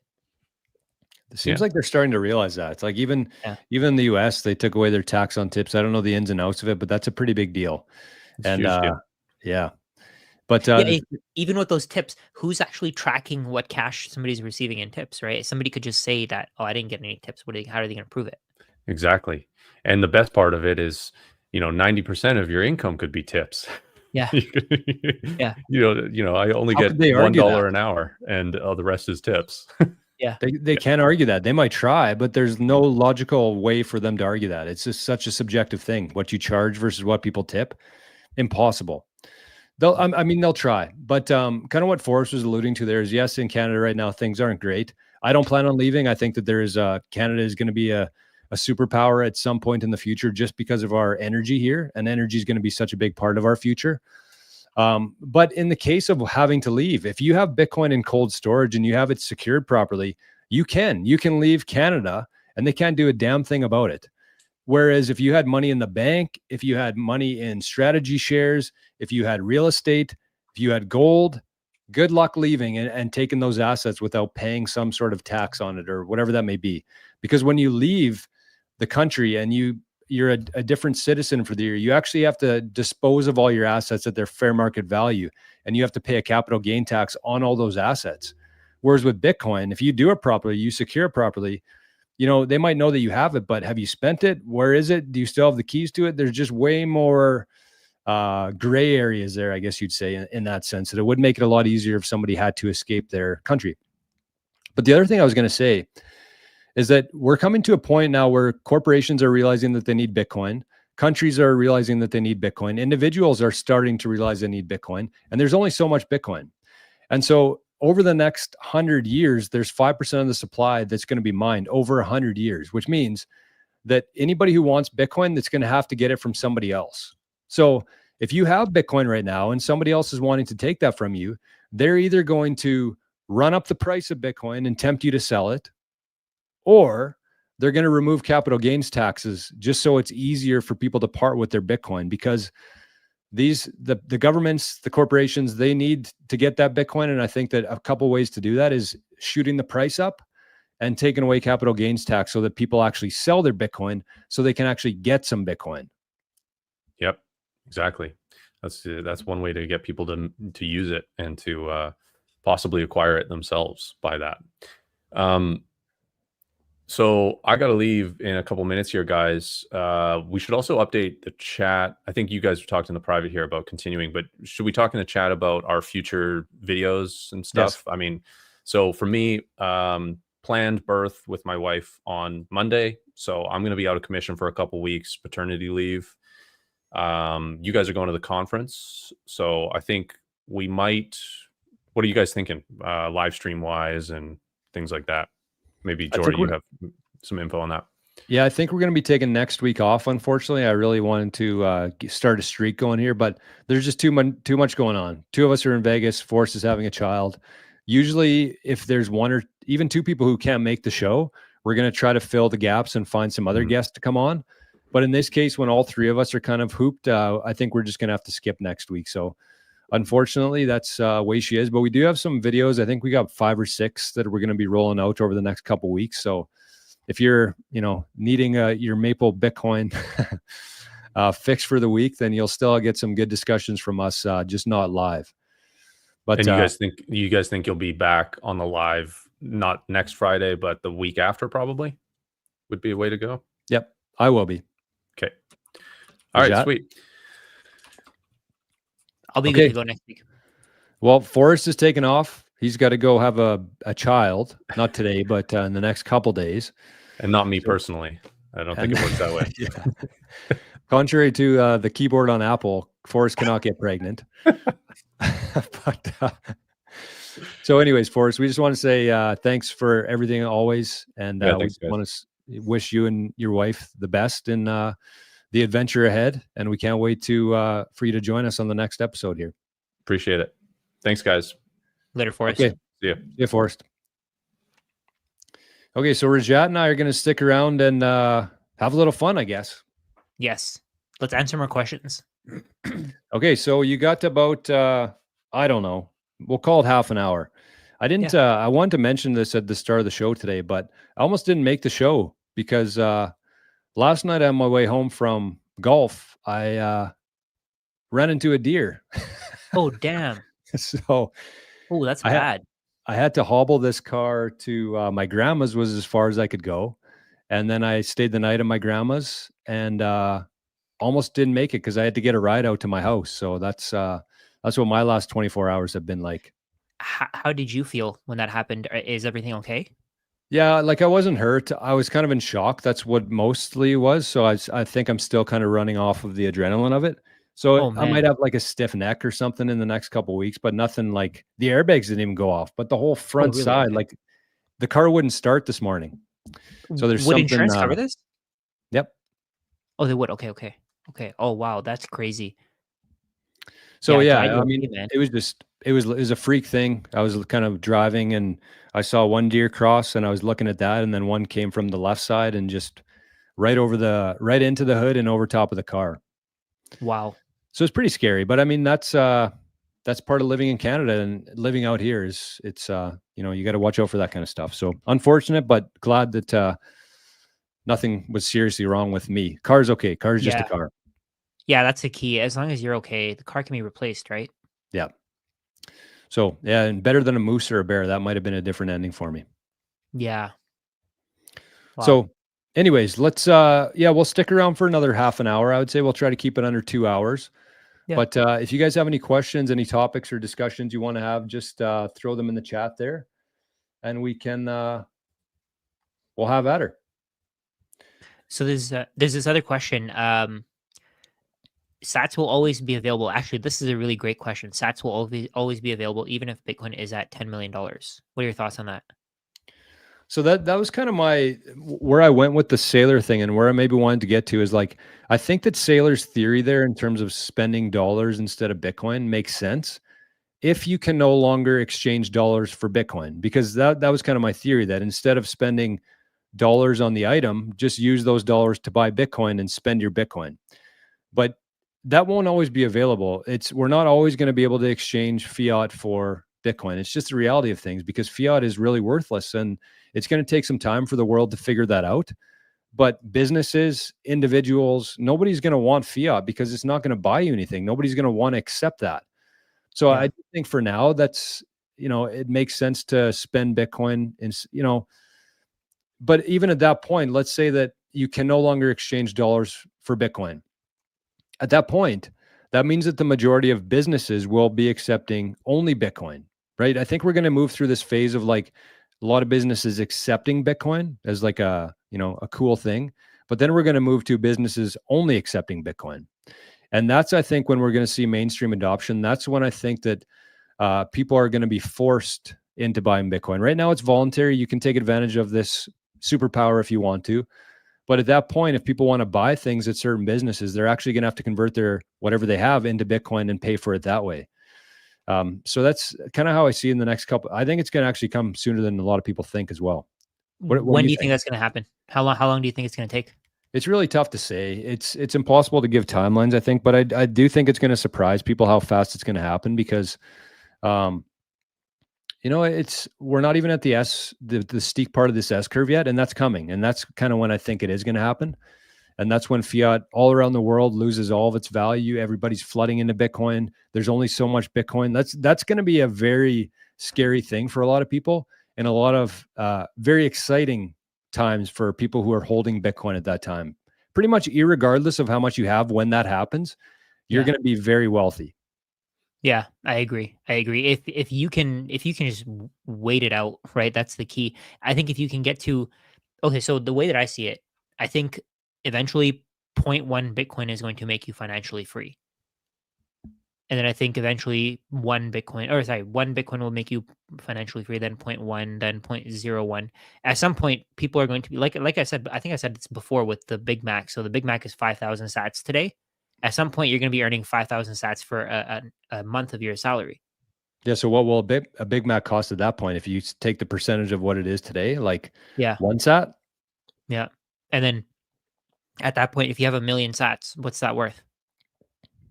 And then even at that point, it's not like it's going to say, okay, well, that's the minimum that we can charge for this is one sat. No, that's just where things really get going, in my opinion. That's when this whole thing really starts.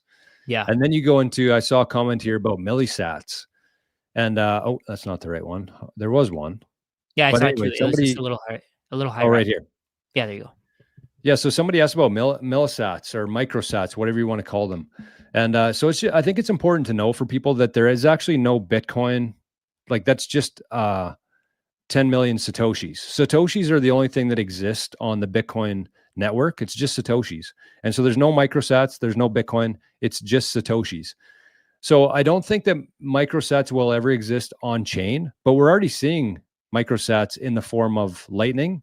We're already seeing microsats in the form of um, sats per share for like the ETFs. That's how they display them. So like it'll say for one share in this IBIT ETF, that gets you 50,256.57 sats. And that Oh, 0.57, interesting. that's already the microsats coming into play right now. It's just on different layers. So it probably won't happen on layer one unless they change the code, right? Which might happen. I don't think it'll happen in our lifetime. I mean, if it does, that'll be crazy. It could, yeah. It could.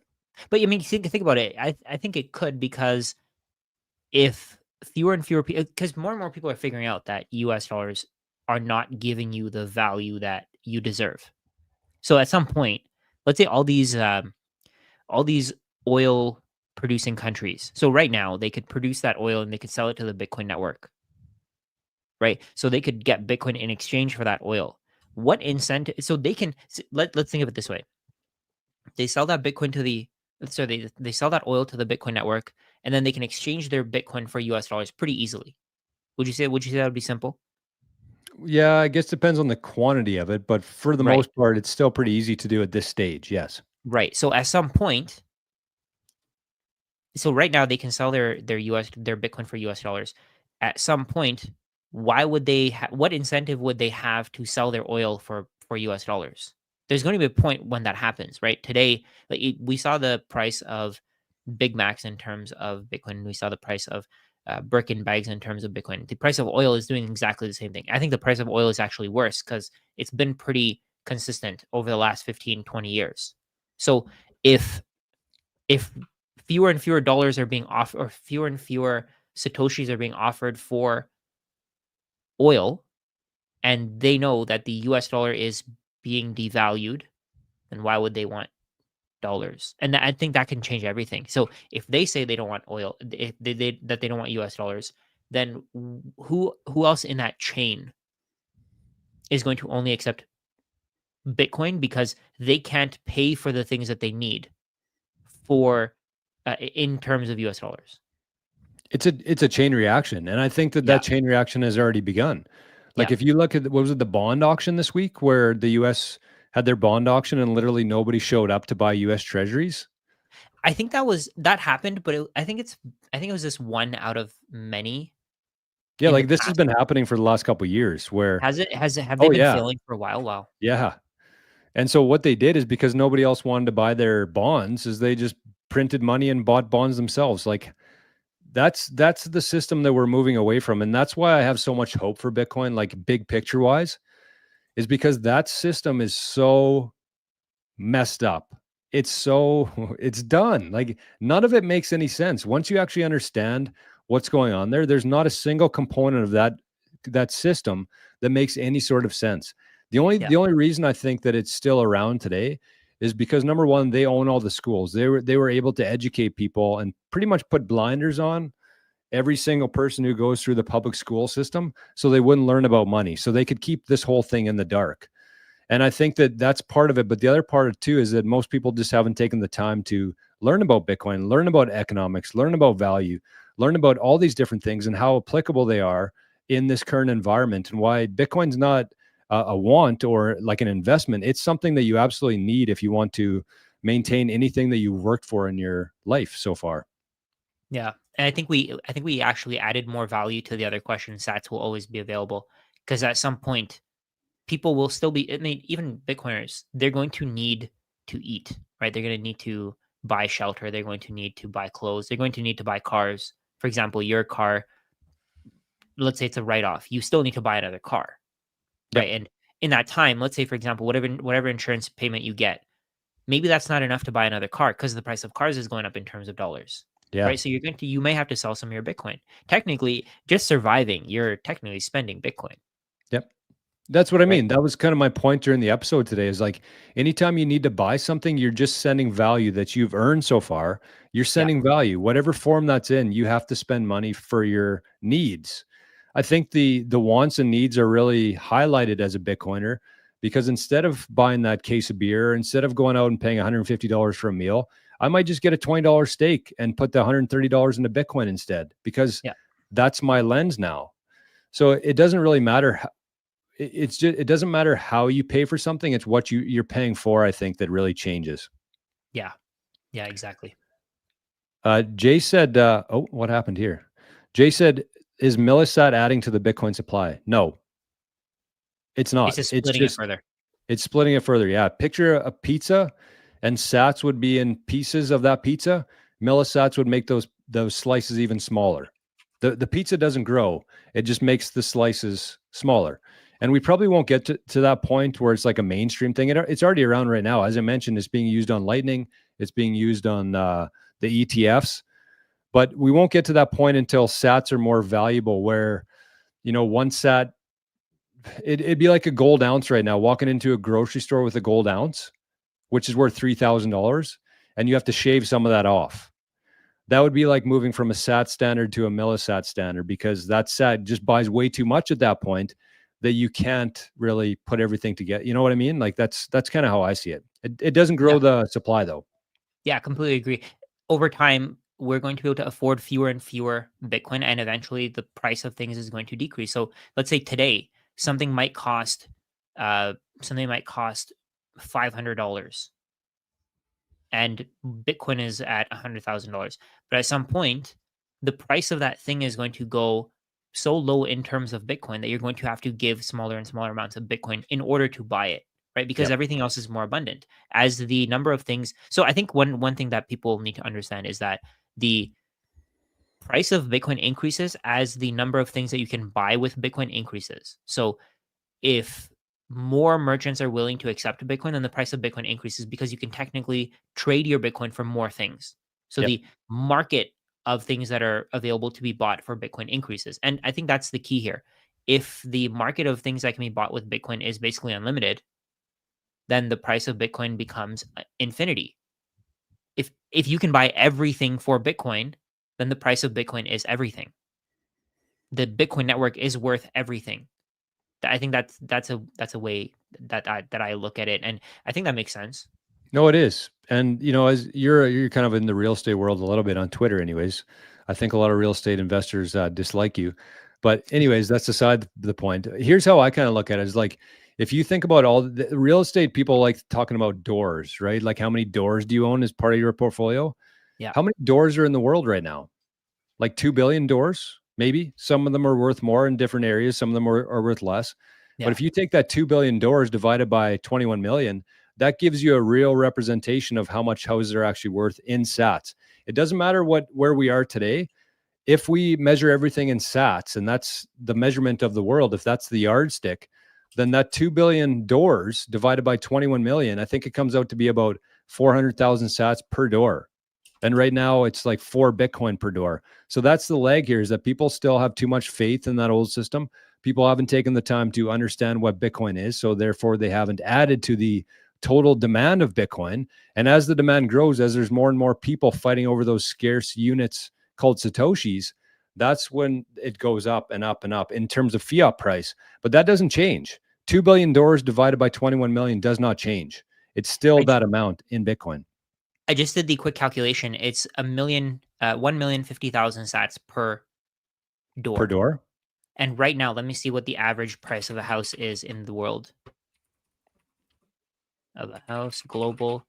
So the average price of a house right now, it's showing me in Canada. I think the average price of a house right now is probably around 1 Bitcoin.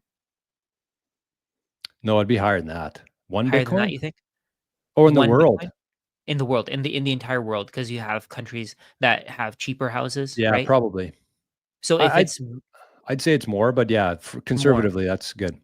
so let's say it's 1 Bitcoin. That means that the global market for housing is worth 2 billion Bitcoin. It's overvalued, right? Yeah, it's way Massively overvalued right overvalued. now. Yep. Right. So if it's worth 2 billion Bitcoin for the entire market of houses, then if it's supposed to go, if it's going from 1 Bitcoin to 1.05, well, 0.0105 Bitcoin, it has to drop 99%. Would it be? I Yeah. thought So I thought it from was one to 90% drop. So That's from that's 1 Bitcoin to 0.01 Bitcoin.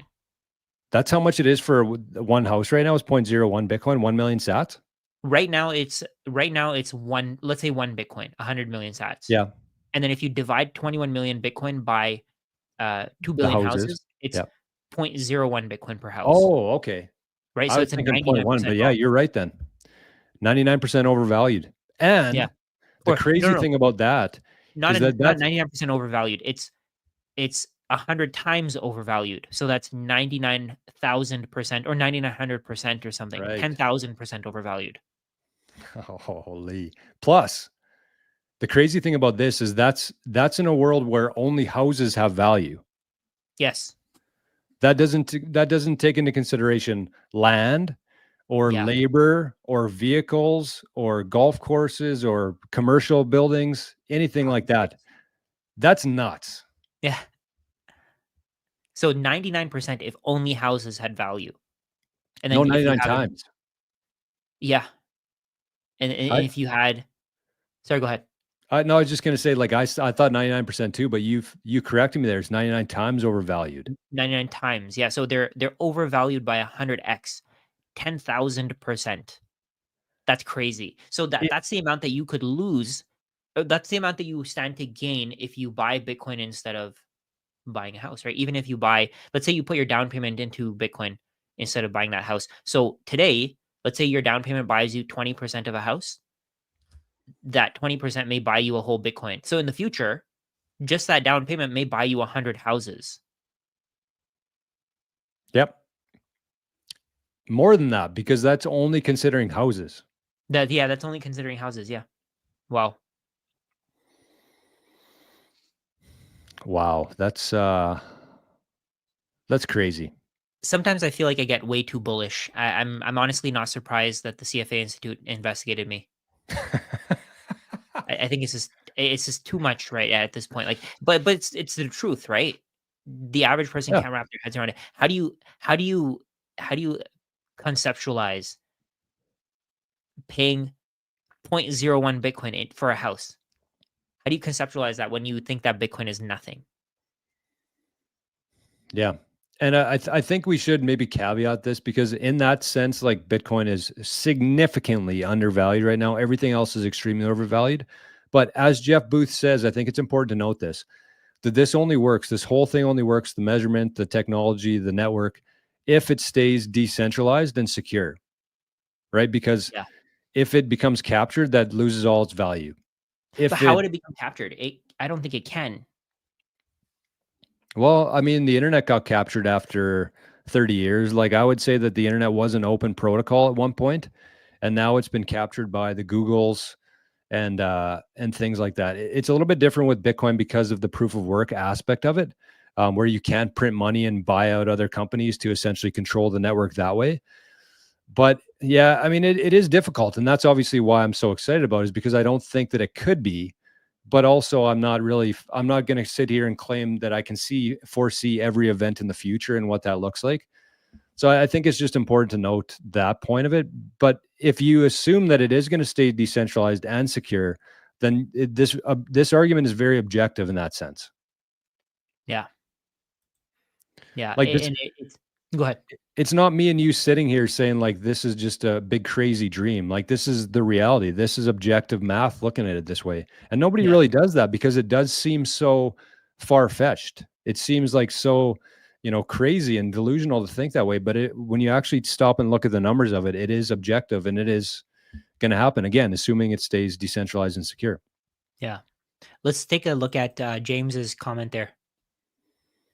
How long Where's that? in the starred comments? Oh, super chat. Oh yeah. Yeah. How long before we are Bitcoin rich? 10 years. I know no one knows, but what do you think? So let's say I think what you're saying here is in 10 years we'll be Bitcoin. Will we be Bitcoin rich? I think what do you think? Do you take, is that your takeaway from this as well? I'm Bitcoin rich today. Hmm.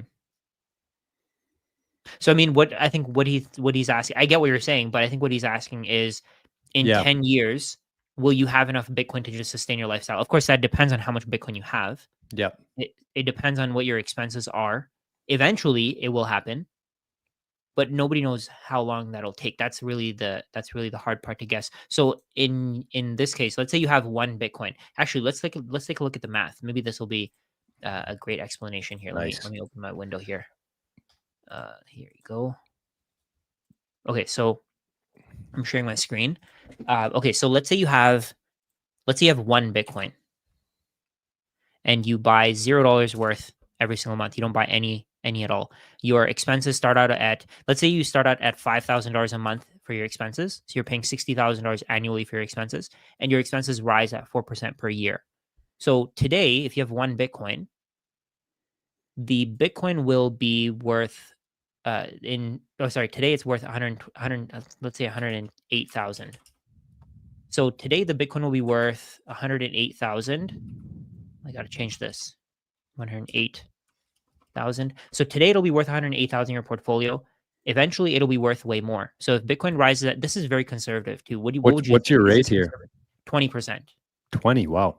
I think that's pretty conservative, right? Why so bearish? Yeah. I guess that's true. But let's say, okay, so let me actually add a column here and we can discuss. So at some point, I added the wrong one. At some point, your portfolio is going to be worth so much more than your Bitcoin your Bitcoin is going to be worth so much more than your expenses that you're not going to have to worry about paying for things. It's just going to become extremely simple because the price of Bitcoin is going to rise. So let's look at this. So right now, if you have $60,000 in annual expenses, you have one Bitcoin. Your portfolio is worth 1.8 times the expenses that you have each year. Then next year, if Bitcoin rises at 20% and your cost of living rises at 4%, it'll be 2 times. Then it'll be 2.3. At some point, it'll be 6 times. Then at some point, it'll be 20 times. So at this point in 2042, if you don't buy any more Bitcoin, your Bitcoin is going to be worth 20 times your annual expenses. Oh, wow. Right. So at that point, if you wanted to, you could do multiple things here. We discussed MSTY in one of our videos, which where basically you could borrow against your Bitcoin. You could buy MSTY and use the dividends to pay for your expenses, or you can use the dividends to pay off your debt. But you can also just start selling your Bitcoin if you want to. Yeah, I think that's what people need to really, I would say, cement into your brains, because Rajat's assuming that you're going to have one Bitcoin or whatever that amount is, and you're not going to be getting any more Bitcoin, which, at some point, I think we're all going to look at our Bitcoin balance, and that's pretty much going to be the peak of it, right? Yeah. Because no matter what you do, you're not going to be able to increase that very much, but it's just going to go down because we do have to live. We have to pay for things. But here's what people need to know is, even if you did, like Rajat's saying here, have one Bitcoin and you just lived off of that, even though your balance in sats would continue to go down over time, your purchasing power would outdo that. Yes. So your sats are going down, the balance of your sats are going down, but your purchasing power in that same time frame is going to go up, assuming that Bitcoin is 50, 40, 30, 20% up over time, which I do think it will be. I think we're going to slowly go down, but I still don't think we've hit the peak yet because, again, the adoption curve, we're not at the sharp part of this thing yet. Yeah. So I think that everybody's saying that 50% is going to fade down. Yes, I agree. But over time, and I think over this next decade, it might get up to 50, 60, 70 in fiat terms anyways, in purchasing power. But yeah, that's what you got to keep in mind there, is that sats balance will go down, but what you're able to buy with that balance will go up over time. And that's how you're going to be able to live off of that. That's the key. And then something else that I wanted to mention here. So if your expenses are converted into Bitcoin, if you look at your expenses in terms of Bitcoin, the amount of Bitcoin that you're spending each year is decreasing over time. So we can see that here. Let's say in 2031, your expenses would have gone to 75,000, but in terms of actual Bitcoin, your expenses would have gone from 0.55 Bitcoin all the way down to 0.23. So one thing that you could do is you could see what your expenses are going to be in terms of Bitcoin, and then you can add those numbers up. So let's say if you want to retire in 2040, you only have one, you stick to only one Bitcoin, you start spending your Bitcoin in 2040. So if you wanted to retire, this is how much Bitcoin you'd spend after you retire at most. What is it? What's the amount? Bitcoin. I can't see it. 0.48 per year. Half of Bitcoin. No, in total. So if you start spending in 2040, If you start spending in 2040, you have 1 Bitcoin, your expenses are going to go up to 108K. That's going to be 0.06 Bitcoin, so 6.4 million Satoshis. But if you add that up for the next few years, let's say you stay retired until 2151, you somehow extend your life by 110 years, you're going to be spending 0.48 Bitcoin. Wow. And that's with a 20% growth rate. Wow. So 1 Bitcoin, if at some point 1 Bitcoin is going to be generational wealth. We just don't know how long that'll take, right? This is with a conservative 20%. If you have that 1 Bitcoin today, and even if it goes to 25%, you can probably retire. Let's say if you retire in 2033. Yeah, if you retire in 2033, if Bitcoin's giving you a 25% return just over time, you're going to only spend 0.76 Bitcoin. That's with 1 Bitcoin. So you still got a lot left, and that what you have left is going to continue to maintain, and the amount that you actually spend is going to get less and less and less over time. Exactly. And then if So you delay it, you play this out over 500 years, even though still your sats balance is going down, yeah, it's still going to be worth more and more and more forever. yeah. Yeah. So if you delay it from 2033 until 2036, so if you go from retiring in 2033 to retiring in 2036, you're only going to be spending in total, if you just stay in retirement, 43 million Satoshis in total for the rest of your life. That's crazy. Yeah, that's wild. And that's, again, I would say that although stretched over a long period of time, 20% might actually be fair. I do think Might over be the fair. next couple Yeah. of years, it's going to be much higher than that. Yeah. But yeah, for like over the next 100 years, I think 20% is pretty accurate. Yeah. Wow. Yeah. Let's say even if you go with 15%, at some point you'll be able to retire. 15% is extremely low though. Jay says this all assumes that fiat games perpetuate. I don't think that it does. I think that even if fiat were to die, the treasury, or not the treasury, the Federal Reserve dollar as we know it today, even if that collapses, people are still going to be selling things. People are still going to be buying things. And if it does fail, that means just we're pricing things in sats. I don't think that the dollar will ever fail. I think we're going to move to a different version of the dollar, which will be backed by energy, that kind of dollar. Just so you can build kind of layers on top of it. And so with dollars like that, I think that kind of extends our millisat a little bit. I don't know. There's a lot to think through there, and it's hard to do kind of on a live stream like this. So it seems too good to be true. That's kind of how I feel within Bitcoin for everything. It really seems too good to be true. But when you understand Bitcoin, when you understand what you're holding, and that's why I think that people really need to shift their focus a little bit from looking at the price, looking at streams that pump them up. They should be 100% focused on securing that Bitcoin.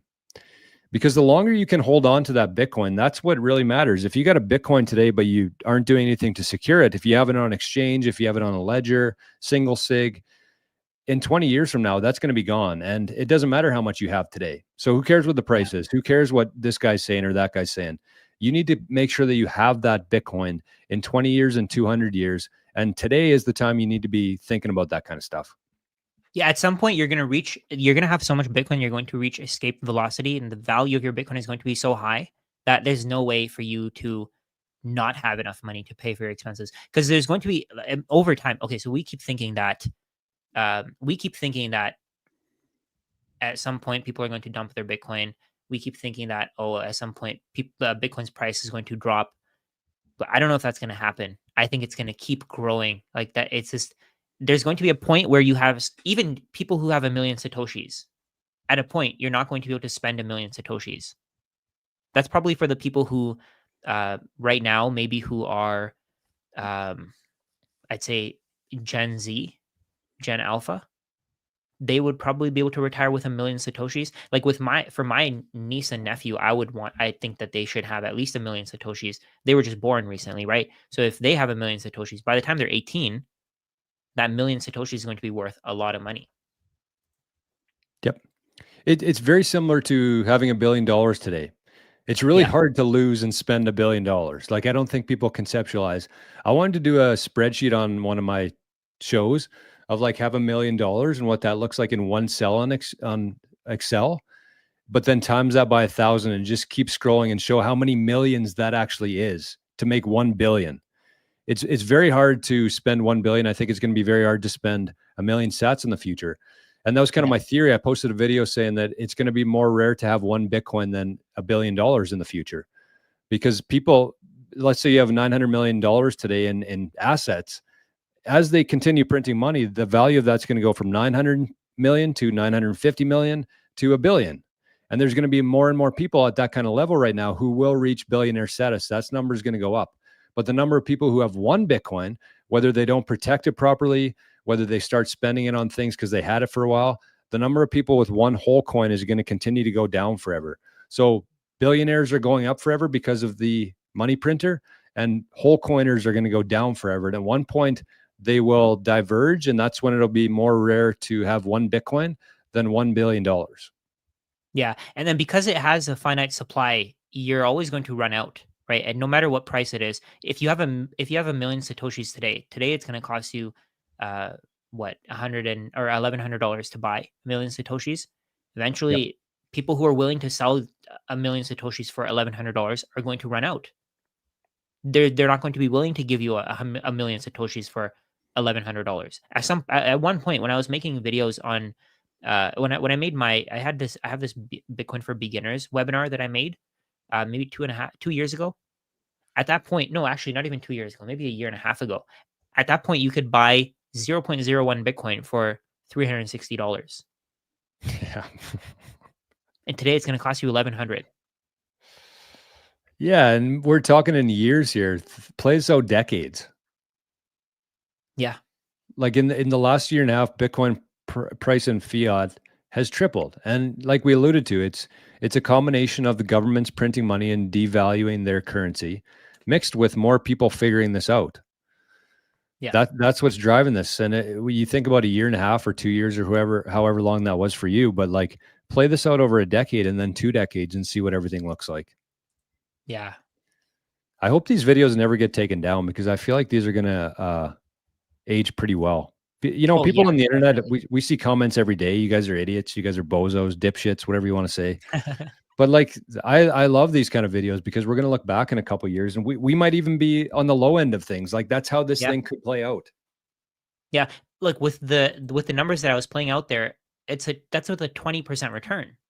What if the Yep. return's 40% and it consistently stays at 40%? And that could actually happen because if nobody's willing to, if let's say, okay, so MicroStrategy keeps buying more and more Bitcoin. I was looking at the numbers. One of my friends actually, he gave me a huge response on why Bitcoin's going to fail. At the time when he sent me that response, MicroStrategy had 190,000 Bitcoin. Today they have 576,000. And that was only a year ago. That was January. That was February of 2024.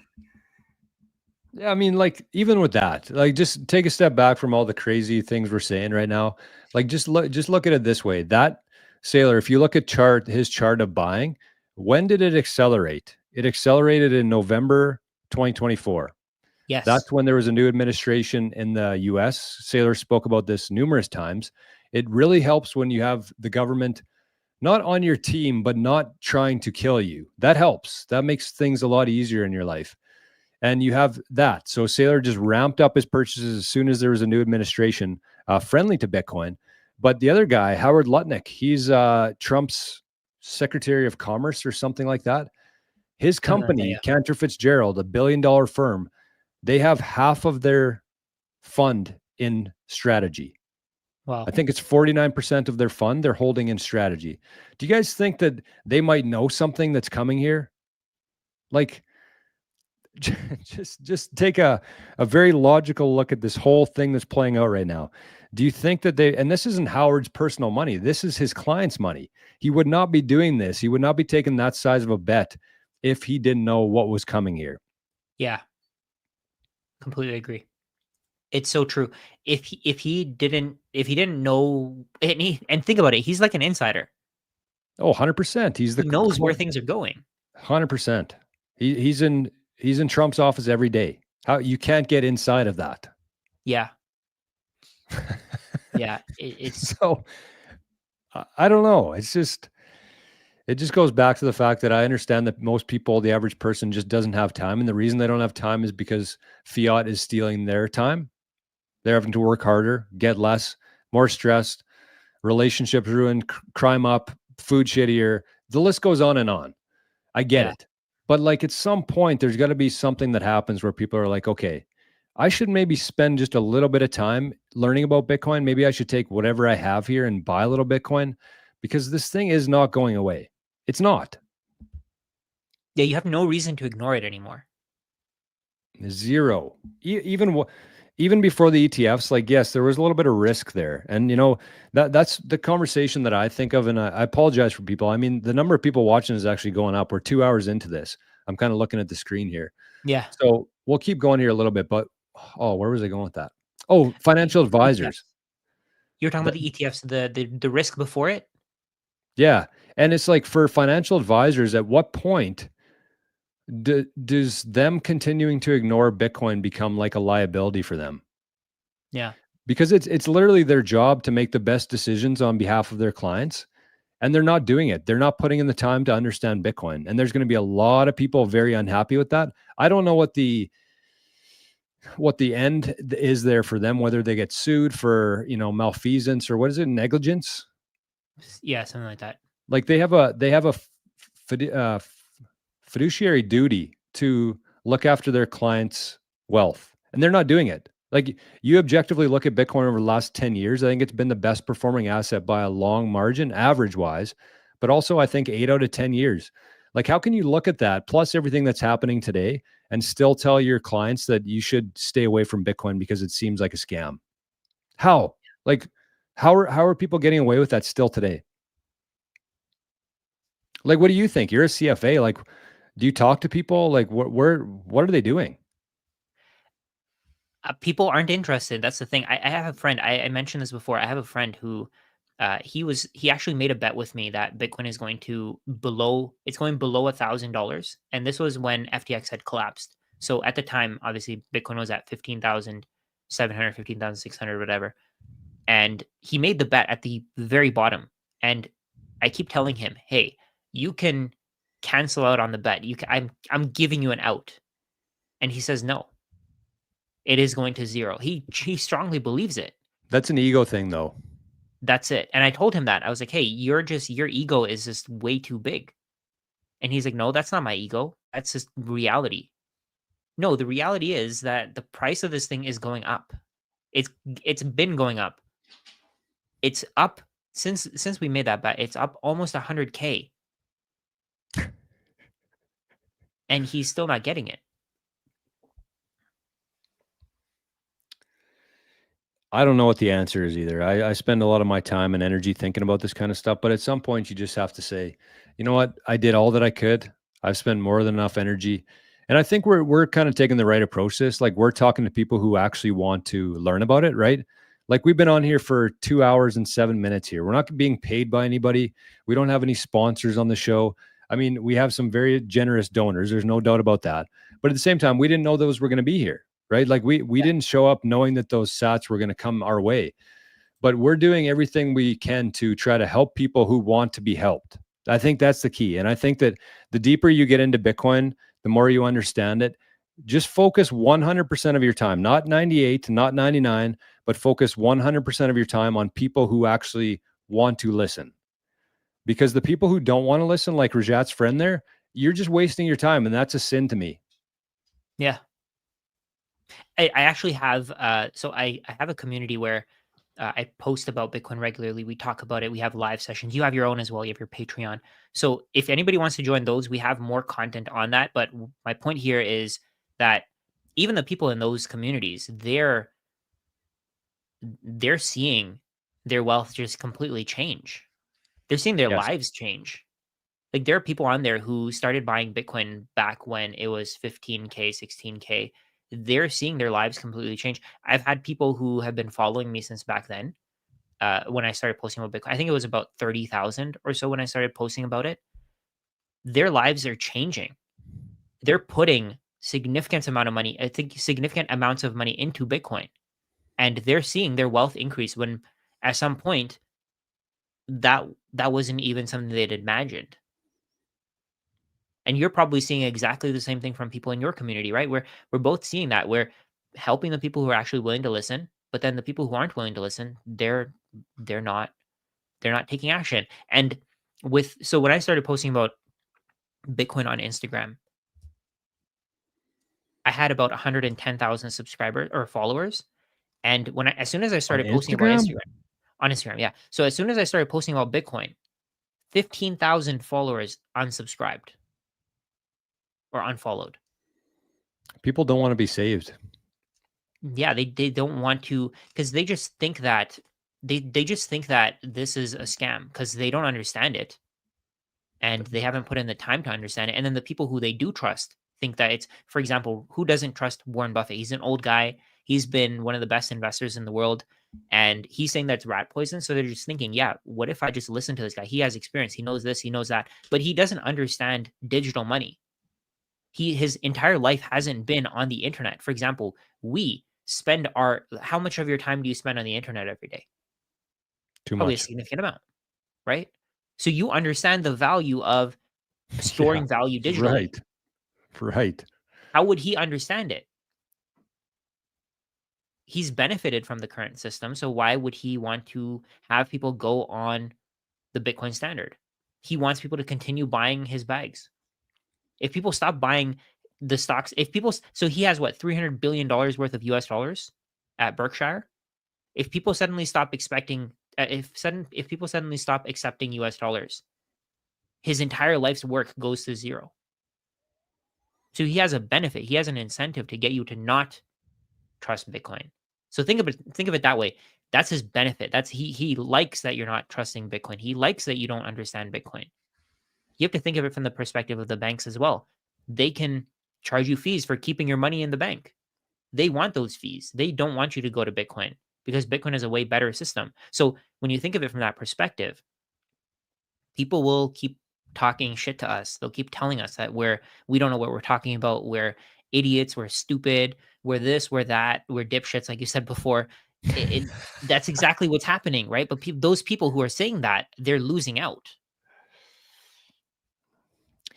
Yeah, and I think for me, it's somebody like Buffett. Like, think about your own life. Like, Warren Buffett is managing a $1 billion firm. He doesn't have a whole lot of time in the day. Think about what Warren Buffett's day would look like. Just take a second and just think about what his day would look like. I mean, he probably's at the point now where he has more free time to do, he's 90 years old, so he probably doesn't in it as much as he was. But like, people in that world, they just don't have time for it. And I think the one thing that I'm learning here, just listening to, you talk in this conversation here, is like, Bitcoin rewards people who have balls, people who take a risk. Yeah. Because if you're still living in the fiat world, you don't have time to learn about Bitcoin. And if you don't learn about Bitcoin, you're never going to understand what's going on here.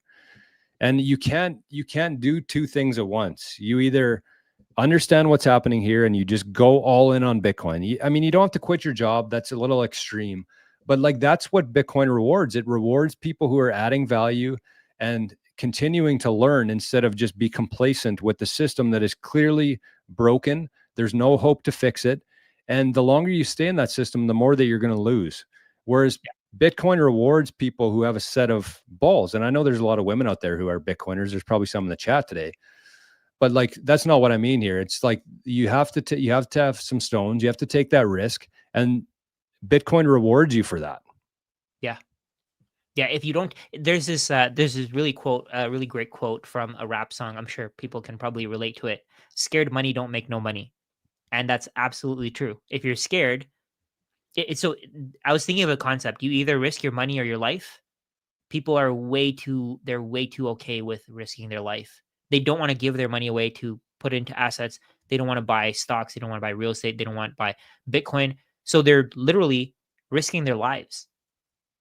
Their lives are going to zero.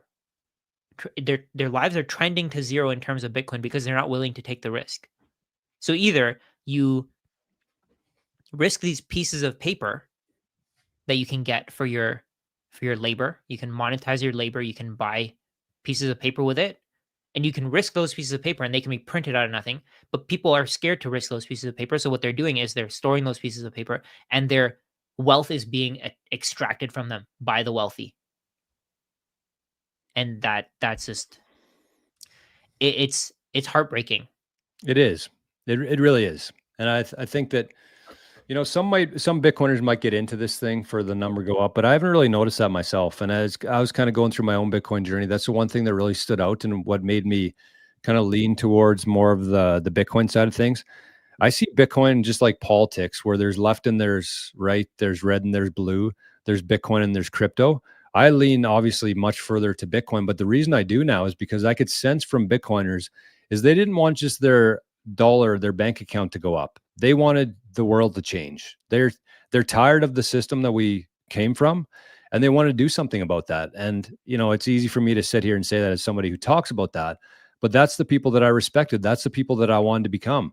And I think that you'd probably say the same. Otherwise, you wouldn't spend so much of your precious life doing things like this and talking to people. But it is, yeah, it's just, I get a different sense from Bitcoin, and it is much more than just a currency. It's much more than a store of value. I really think that Bitcoin changes every cell in your whole body, whether you really realize it or not, but a stretch over the long term, like your eating habits, spirituality wise, obviously you're financially better, which means that you're fighting less with your spouse. Yeah. You can move to a different world where you feel, or a different place where you feel more comfortable. There's less crime. Like Bitcoin's going to reward you for going all in on it. I think that that's kind of the main takeaway for me anyways. Yeah, I think there's if somebody just randomly puts some random topic in the chart, we can probably find a way to link it to Bitcoin. Right? I No, think you're we could. right. Right? We could find some way to link it to Bitcoin. Some way. If somebody just mentions diabetes, okay, how does diabetes happen? Companies are trying to make a profit. They need to pay their shareholders. Over time, the raw materials that they put into their food is getting more and more expensive. So what they need to do is they need to find lower quality foods or lower quality ingredients to put into their foods, and those lower quality ingredients are destroying our health. With Bitcoin, they can save instead of having to pay for these low quality materials and putting into the food. They can save with Bitcoin, and they can the purchasing power that they have will continue to increase and continue to increase, and they'll be able to increase the quality of our foods. So that's just me talking right off the top of my head about how Bitcoin can solve diabetes. Right? Yeah. So if they save, they can increase the quality of the food. We're going to have less sugar. We're going to have less quality or less low quality ingredients in our Preservatives. foods, and our health is going to improve. Right? And that's just one random topic. If we talk about other topics, I'm sure 100% we can find a way to link it back to Bitcoin. Yeah. I mean, if you think about it, like from the preservative sense there, it's like they tell us the inflation is 5%. Let's just go with that, assume that that's somewhat accurate. 5%, they need to keep that number there. They can't see it go to 10%, 15%, because then people lose faith in their system. So they need to keep it at 5%. And how do they keep it at 5%? They find lower input costs. So they don't have to raise their prices. If we had the exact same ingredients as 50 years ago, our food would be 10x what it is today. Yeah. But they just keep lowering the quality ingredients because they have to find ways to make it cheaper and cheaper to mask that inflation and how expensive things really are of quality. That's the thing, is it's the quality. It doesn't matter if it's only gone up 5%. The quality is shrinking every year. So that gap just keeps growing. And there's really no way for that to turn around. And that's just how I see that whole system, is it just keeps growing. The debt keeps growing, the interest keeps growing, the dollars keep growing. They tell us there's this amount of dollars, but it's never been audited. How many are actually out there? There's no way to fix that system. And so if you agree with me there, maybe Bitcoin is the solution, because there's literally no way for that other system to turn around and do a 180. There's zero chance of that. I'm not saying it's 100% that the Bitcoin is the answer, but I do know that it's 0% chance that that system saves itself somehow. Yeah. So somebody said, I'm not even a supporter about gay rights in relation to Bitcoin. Bitcoin's neutral. It doesn't care.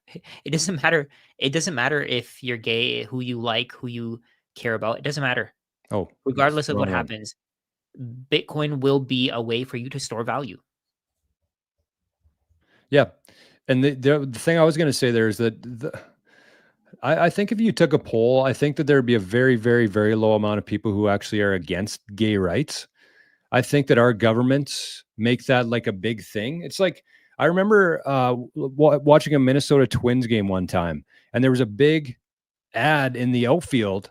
It said "End racism," and I'm like, "What?" That ad just made me think of racism. Up until I saw that sign, I wasn't thinking about racism myself. You just brought that into my life, brought that into my world, and I feel like governments do the exact same thing with gay rights, with whatever you want to go road you want to go down. They use that to divide people, because when they keep people divided, it keeps them from coming together. Because when all humans realize that we are all just human beings, and if we all work together in the same direction, we can actually progress as a species. And that's the one thing that's been keeping us back, is all this division, which is pushed by the governments who want to maintain their control. So that's kind of how I see Bitcoin fitting into something like that, where all this division is artificially created by the governments who want to keep people separated. Also, it's not virtue signaling. It's just us telling you we don't care. We Exactly. just like, I don't care what you do in your house. Why would I care? Right? It doesn't matter to me. I think the most important thing is, just let people do what they're doing, right? They do what they want to, you do what you want to. If they're not interfering with you, then that's fine, right? If somebody wants to eat something, then I'm okay with them eating it. 100%. Do it in your house. Don't force it down my throat. Right. Shredded at 60 says, "Oh boy, there are no races, just the human race." That's how I see it. And I think if everybody just looked at the world through that lens of, we're all just human beings, we're all going through this weird thing together, and we actually put our energy directed in the same way. And that's kind of how I see things evolving into right now. I think that that's what's happening, is Yeah. instead of like clashing with each other, countries, races, whatever you want to call it, when people are fighting, they're not doing anything. They're not moving forward. But we're all just humans. We're all just one. I really believe in and we're getting kind of deep here, but like, I believe that we are all just one. And if you look at somebody is exactly like you, then you're not going to hurt them. You're not going to harm them. You're not going to insult them. They are just you. We are, and I think that that's, governments have intentionally divided people for that reason, to maintain their control of the corrupt system that we're moving away from here. So that's why I think that Bitcoin really brings people together. It allows everybody to participate in the system who wants to. The Bitcoin blockchain itself keeps track of all the transactions. It's transparent, so anybody can audit it at any time. It's truth. It's everything. So that's one component of it. But yeah. So there was one comment here. It said, because we're being forced to expose our children to it. I think that's part of fiat, right? Where was that? So just a little bit about from Shredded at 60. He said we're forced to expose our children to it. That's part of fiat, right? That's what fiat does. It forces you to do things that you don't want to. Like with Bitcoin, you have the choice to. Okay, so let's go into this other rabbit hole. If you have Bitcoin, you can send your kids to private school. You can give them the values that you want to, and you don't have to expose them to the stuff that the public school system exposes them to. So I think Bitcoin fixes this, right? So it won't matter to you that people at school are the way that they are. But if you have Bitcoin, it fixes that. It gives you that option. I mean, unfortunately, this person did say this is the last time they'll tune into us. But I mean, I don't know where this is coming from, right? We're trying to help here. 100 people will show up as he leaves, or he or she. But that's it. But anyways, the thing that I thought of there, Rajat, is like, if you think about what fiat has done to going down this road, is like 50 years ago, one parent could work and afford more than enough. And because of fiat printing, because of the system that we're moving away from here, it forced two parents to go to work and still struggle. And they're struggling, they're fighting, they're stressed, they're living less, they're reliant more on drugs, on medications. But at the same time, now that both parents are at work, the state now decides what they're going to teach their children. Whereas before, the mom might stay home, or at least have a much bigger influence on the child's life. Whereas now that mom's at work, working 1, 2 jobs, hardly seeing her kid, relying on the government to train and educate their kids with that system, that's what fiat is. The whole thing is just a sick cycle. That's the root cause. Fake money.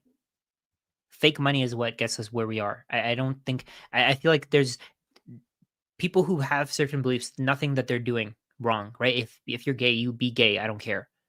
It's just that I feel like the way that the system is today, people are forced to do things because they have to comply because of fiat. They have to. If they don't comply, then they're going to lose their job. What are they going to? Like, let's say, for example, if you're a teacher and you're told you have to add this to your curriculum, what are you going to do? Say no? You can't. It's because of again. It's the root cause is again fiat. Yep. But during that, and I think that slowly teachers are starting to say no. And as more and more people say no, as more and more people decide to spend their time and energy watching Rajat and Jor talk about Bitcoin versus Netflix, one person at a time, I think that that's how change actually happens. So if you think that you're kind of insignificant in this whole grand scheme of things, I think you're wrong. I think that if you have that belief that by speaking truth, that by making decisions with not only your wallet or your ballot at time for voting, but with your attention and what you're giving your attention to every single day, instead of spending some time watching Netflix, educate yourself, read a book, read about history. These are the small decisions that really compound into a much different world, I find anyways. Yeah, completely agree. Okay, well, I think we should wrap it up, Rajat. I don't want to get too political or too down any rabbit holes here. This is about Bitcoin. I think it's a good example of how Bitcoin does really shift the world, and how every root cause, or the root cause of every issue we have in society, is the ability to print money, and Bitcoin fixes that. So if you agree with our assumption that it is the root cause of everything, then yes, Bitcoin is the solution to that. 100%. So I see a comment here. I saw it a while back. I'm sorry, guys. I tried my best. It's a lot harder with just two of us in here because, when there's three, at least I can kind of find some comments to bring up and stuff. But I wanted to stay kind of engaged there, obviously. But anyways, we did not miss the chat. C90FTW said, thanks, guys. Don't let Rajat pick the Lambo color. It's going to be black if I pick. Oh, I like black too. I like the black, yeah. 5,000 sats. So he said that he doesn't use the Lightning Network often. So thank you. That's amazing. Appreciate it. That's nice of you. And we got a couple other zaps here. No zap is too small. So we got 100 sats from an anonymous zapper. We got 888 sats saying, these sats came from strangers on the internet. I'm just passing them along as value for value in our circular economy. Wow. That's awesome. 15 sats, 21 sats. And our last one here, 22,222, a row of ducks. 22,222 said, great show, guys. Love, Ian E. Amazing. Wow. That's so generous. People are amazing. Yeah. It's just Bitcoin. This is a perfect representation of Bitcoin, right? Because the easy path for Maple Bitcoin would say, hey, you know what? We got these larger audiences. We're going to come together. We're going to do a show. We're going to take some sponsors. And then we would be telling you things from outside of our own beliefs. Maybe whether we agree with it or not, our voices would still be influenced by somebody else paying us. But we said, you know what? This is going to be a little bit harder, but we believe that Bitcoiners will give value back. If they're getting entertained, if they're learning anything, Bitcoiners will give some back. And that was a perfect representation today. So we had Mark with 33,000. We had BitBilly with 100,000. Wow. And we had E&E with 22,000. Those were the fatties of the day. And Letha also was, I think 5,000 or 10. 10K. Was it 10? I think it was 10. Yeah. She mentioned in the chat. I remember. I think it was 10 too. I just don't see. Oh, sorry. Just want to make sure. 10. Yes. 10 from Letha the icon. And we got a couple more trickling in here. If you are watching the show later, you can send to that QR code right there. And if you're watching it on your phone and you can't scan it, you can also send it to Maple Bitcoin at Coinos. So I just want to say thanks. Like the comments here, I know we take a little bit of shit from people, but like comments like this, it just is the reason why we keep coming back here. So thanks, Rajat. Great show. Great after chat here too. And I'll see you in Vegas. By the way, Rajat's speaking Thursday at what time? Do you know? Thursday at, I believe, 1 p.m. 1 p.m. local time, Vegas time. 1 p.m. local time, yeah. So I'm going to be there. So if you want to come see Rajat and I don't know how many people will be lining up to do that, but that's what the muster point I've been giving people is Rajat's chat on Thursday. So Rajat's going to be on stage with Lawrence Lepard. Pretty big deal. I'm very excited for the weekend for that specific conversation. So we're going to try to get Rajat in a Maple Bitcoin hoodie for the YouTubes. Absolutely. It might be too hot for that, actually. I was just thinking. I also have a t-shirt, but I don't know how well you'd be able to actually see the logo. Maybe though, because I'll probably do some zoomed in shots. Yeah, let's see. What size are you? Large? Medium, large? Probably a large. Okay. Medium or large? I'll pack it and we can see if it fits. I'll bring the hoodie and the shirt and hopefully we can get some Maple Bitcoin coverage on the live streams. Sounds good. So thanks, guys. One more time, best wishes, lots of love, lots of good vibes to Forrest's family for the birth of a first kid. Pretty big deal. So Maple Bitcoin family is growing in the next couple of days. And so we won't be here next week, but we will be here the week after, and we can't wait for that. So see some of you in Vegas. And if not, we'll see you in 2 weeks today. Thanks, Rajat. Absolutely. Hey, before you guys leave a thumbs up before you go, just so more people see this, more people can learn more from us. We want to spread our content as far as possible. Well said. All right. Thanks, everybody. We'll see you next time.